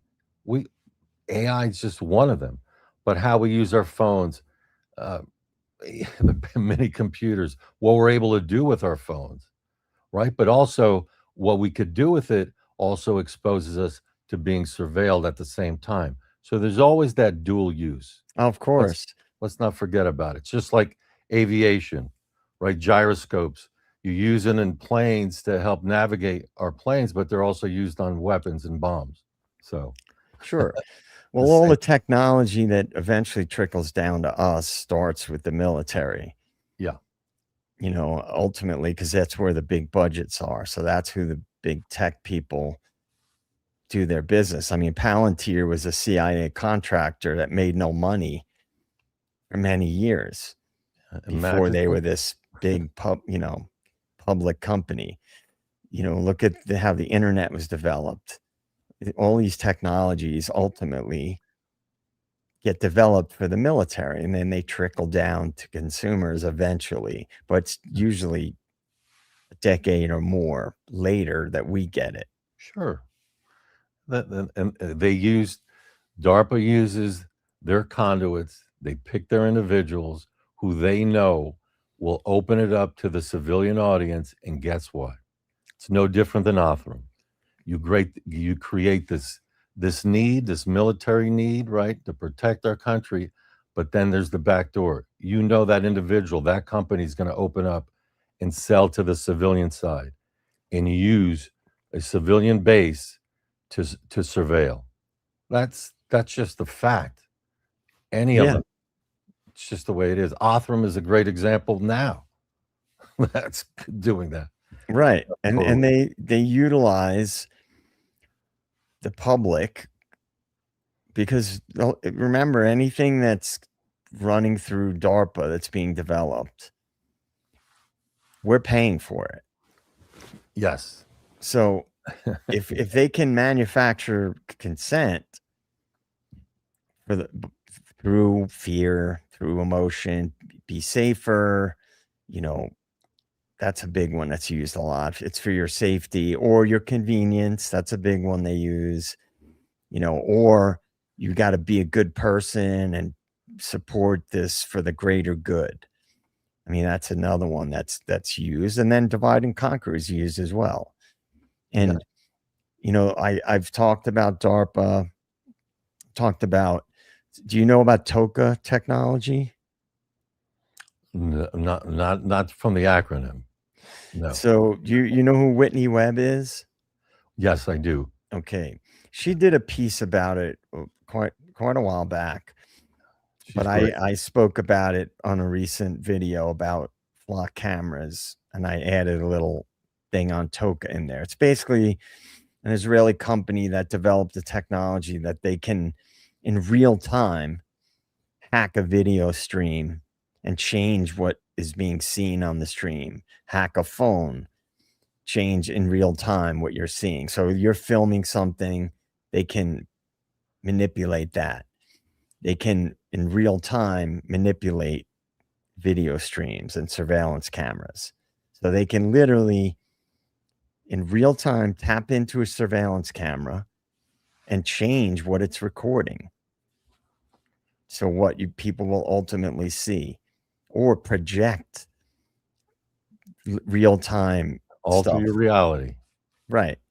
This is real. This is happening. It's out in the open. So think about the implications of that. Well, yeah, no, it's I've thought about, you're 100% right. You got me. I already know this and have gone through it, thinking about it years past. But let me break something on your show, and maybe you already know this or others. And if I'm not right, then please don't credit me with anything negative. But you raised a certain government. Why don't you look at who the videos of MPD and the ISP, I believe the ISP as well, who is in charge of maintaining their video cameras? and I think you know who I'm addressing in that. Well, Would like it surprise you that no, it's no, no. actually not even in our country? No, that doesn't surprise me at all because I know about a lot of the technology that's taking place over there. Yeah. And where like where there's a lot of, for example, a lot of VPNs are based there. And guys, we're not talking about it because we don't want to get political. I don't look at things through the lens of politics, but a lot of people do. I Right. look at things more big picture. Yeah. I think government's completely fake and there's no right versus left. I think it's all manufactured psyops. They actually work for the bankers and they're basically controlled opposition. They pretend they're opposing each other. Now, I'm like anybody else, you know, I've moved around politically over the years, but I'm really I'm really nothing, but if I had to say I was anything, it's more libertarian. So I don't buy into the right versus left stuff. No, it's the uniparty, right? It's the WWF. Yeah. You're not great. It doesn't matter. It's all scripted. We might like certain people for whatever reason. It's scripted. You might even have some good people, but those good people have no power at the end of the day. Right. Well, or they're basically being duped, you know, and not to say a mean term, but it's been used in the past. Yes. A useful idiot. You know, they think they're actually working for a cause, and so they get used to forward a cause or an agenda. And then I believe, and this is all stuff I've talked about a lot in videos already, when I'm not talking about the Idaho 4, is that there are people out there who get compromised. Let's be honest. They sell their soul because they want to have power. They want to go to all the parties and have access and, you know, have a high status position and so on and so forth. And let's be honest, not everybody has the character to push back on corruption, and people get compromised. I mean, Whitney Webb's got a 2-book series. It's called One Nation Under Blackmail, you know?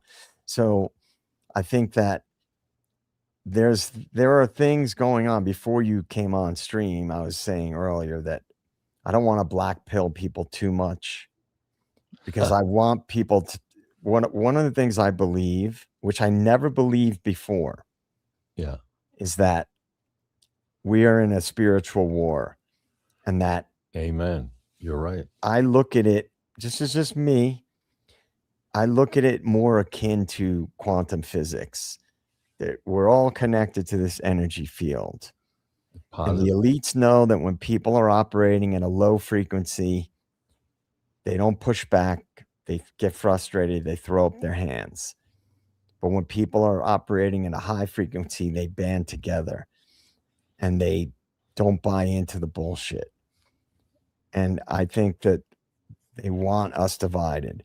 So I believe that by talking about things in a non-divisive way, which I do my best to not be divisive. I think that's exactly how you're supposed to be. But it's unfortunate. It's uncommon these days because the channels that are divisive they blow up. It is uncommon because they want you on a side. You can't be this. You have to be. You have to be on this team if you believe this, right? Look, I live in DC. If I walk out my door, I could throw a rock. I'll hit 10. I could hit 10 politicians. Or hit, you know, or the government's all over the place here. So I see it, and I've seen it up close. So I know what goes on. I've not dealt with it in years, but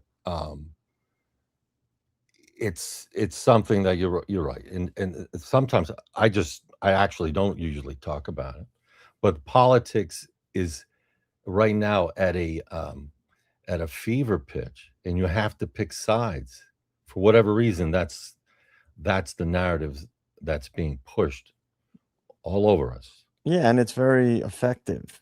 And it is, because yeah, people are tribal. You know, divide and conquer. when I was studying psychology in college, I had to do research, right? So if you're planning to go to graduate school, you have to do extra stuff because professors, if you want to get their recommendation, you have to do stuff for them. So they'll have you do research. And one of the research projects I did for, I think it was a social psychology class, was political affiliation. Is it genetically linked? The propensity to be one political ideology versus another.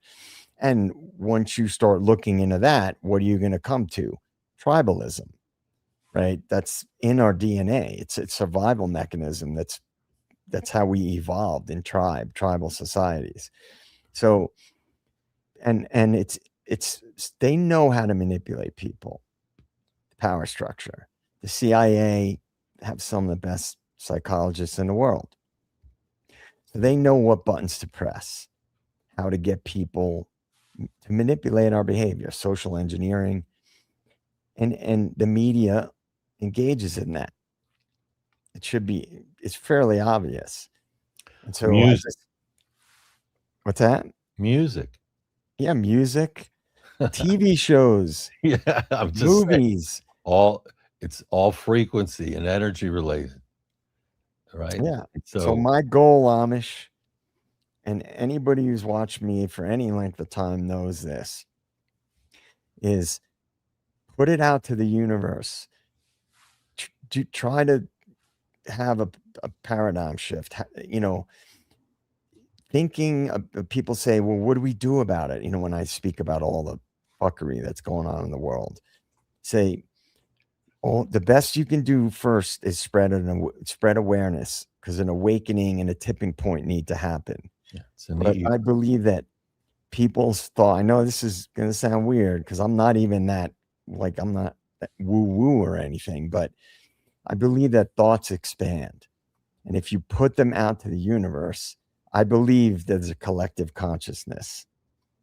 And I think that they know that the elites that have been in power for hundreds of, these elite bloodlines have been in power for centuries.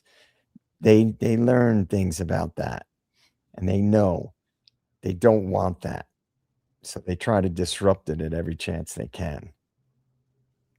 No, I'm 100% with you.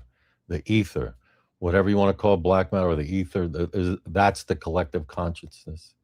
That is universal. It's all over the place. So whatever we say, you could be isolated in your room and you think you're isolated, but you're really not. Whatever you're thinking or saying is actually being transmitted to what you're to that collective consciousness. Right. Yeah, totally. Yeah. And I think that when I get into the bigger topics, this is why I've said many times, I can't prove my theories about the Idaho 4. No. I can't prove all of my theories, because if a big operation is going on, they're not going to come out one day and go, ta-da, this is what we really did, guys. It doesn't work that way. No. Right. So, but I believe that maybe when I'm long gone from this world, they'll find a way to prove this, that information floats out in that collective consciousness. It's just that we don't trust our instincts enough. And I'm not talking about, it's a complicated thing to try to talk about, right? Because if you can't measure it, it's abstract. Yeah. We're dealing with that. Yeah. We need a stingray for the consciousness. How about that? Yeah. Right. But I think that this is why I believe in, more so now than ever, putting things out to the universe. And I believe that ideas spread, negative and positive, and that you have to believe that, because we're not overthrowing the government, not by traditional means. That's not happening. No. People that are saying 1776, that's not happening now. Yeah, the technology, they have technology most people have no idea. They wouldn't have to fire a shot. So ideas. the battery that's in our phones could kill us if they wanted to. They Yeah. could, that is a explosive device in there.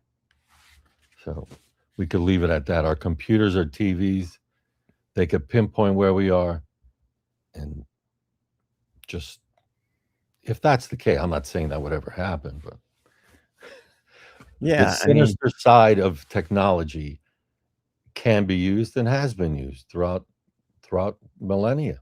It's always yeah. been the case. And I think that, and I'm going to get into this in a long form video in the future. I'm going to be getting into the global power structure, trace it back. And when you start connecting those dots and from a big picture perspective, then I think as you go down and you start to get smaller and smaller, things make more sense to people. So I want to lay out a good foundational basis for the way the power structure has always worked. And it's not a fun thing to really think about and accept, because then people would have to accept that a large chunk of what we've been taught for most of our lives is completely false. And that's a scary thing for a lot of people. Yeah. Not in your safety zone anymore. But Yeah. Well, it's the blue pill versus red pill. Do you want the comfort of the blue pill, or do you want the truth? yeah, the choice. But But yeah, I mean, I'm sure when we do our stream together, we'll put together a banger, and we could go. I look forward to it. Yeah, we could do a long one. We're approaching almost 3 hours and 45 minutes, and I've got to Well, get up at the crack of dawn for work tomorrow. I appreciate it. I had a great time, had a blast. I Dude, sent thank you you an so email. much. Thank you. Yeah. Everybody, follow Big Amish Media. Love you all in the chat. Thanks, Big birthday Amish. special. All right. Have a Thanks, good night. brother. We really appreciate you, man. Same here. Love you. Bye. Bye. Yeah, everybody, follow Big Amish Media. He and I are doing a stream on the 29th, and we've never been on a stream together, so I'm sure he and I are going to put together a banger. And the Custody Queens and Ron's going to be the 28th. About Brandy J, good to see you. Sorry, I wasn't engaging the chat, but yeah, we need a green pill on one. But so pay attention. We're going to announce some upcoming streams. I think we may be doing a late night stream Friday night. So tune in for that. And I think I have to talk to my handler to confirm a few things, but I think that's the plan right now is Friday night, late night, sort of after party stream. And will be similar to tonight's stream, but some good stuff coming up. Now that I'm back from vacation, I should be back to my normal schedule next week. So we'll announce some stuff on community tab and on Discord. Please join the Discord. And thank you so much to everybody for joining tonight and hanging in there. I really appreciate everybody. Green Eclectic Mama. I'm gonna miss a lot of people. Love Tina, Splendid Melancholy, Foxy Rose, my handler, Astrand Ash, Shelly Klein, Captain 11, Brandy J, Germilla. And there was a bunch of people earlier. Philly, you still there?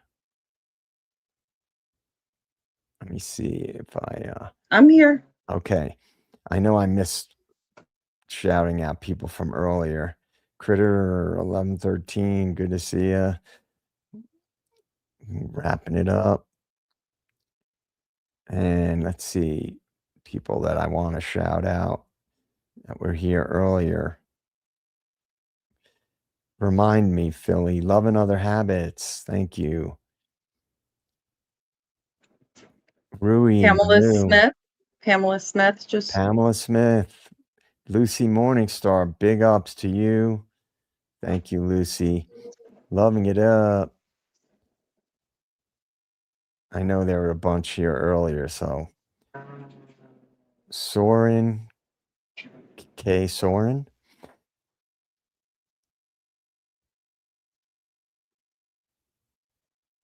Yeah, that was War of the Worlds, I'm assuming you're talking about. Thanks, Shelley Klein. We appreciate Brandy you. J. Randy J. I shouted her out. Blue. Micro Blue, yes. Can't forget Micro Blue. I already shouted out Rui. And Leah was here. Leah Story. There she is. Leah Real Talk. Subscribe to Leah's channel, everybody. And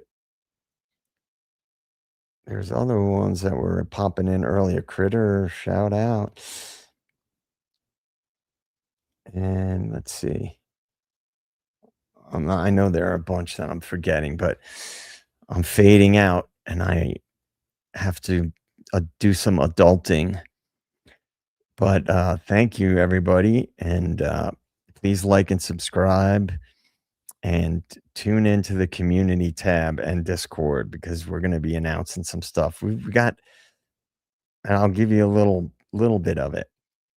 Since we have some bigger topics that we're going to be talking about, we're going to do like a few series on certain topics. That way, for these bigger topics, we can break them up into multiple streams. Like, for example, the American Dream. That's a pretty big one. At some point, data centers, the global power structure is a big one. And we're going to do the shit hit the fan, more long-term preparedness video. Are we going to do that one in the series or is that going to be one video? I think Shit Hit the Fan's going to be one video. The American Dream, I think when we started researching it, it was such a big topic. Guys, that covers real estate, it covers college tuition, groceries, it covers so many huge factors of what we're all dealing with today. So Yeah. I think we're going to split that up in a series. Yeah, that makes more sense. And formerly known as Beck, sorry I missed you earlier. I was having a deep discussion with Amish. So, but thank you so much for coming. Thanks for popping in. Anything you want to end with there, Philly?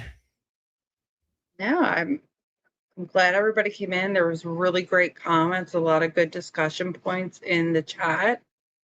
Please join our Discord and we can keep the discussion going. Yeah, and we'll throw more. Oh, E-Potty. I almost forgot to thank E-Potty. You can't forget E-Potty. Go Birds. I do need vampire powers like 1/1. And oh yeah, this is who Gulf Coast Bomb. Wanted to thank them.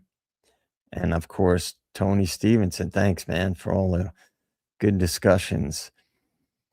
Yeah, we built this city on lies and dreams. Yeah, right. George Carlin, baby. They call it the American dream because you have to be asleep to believe it.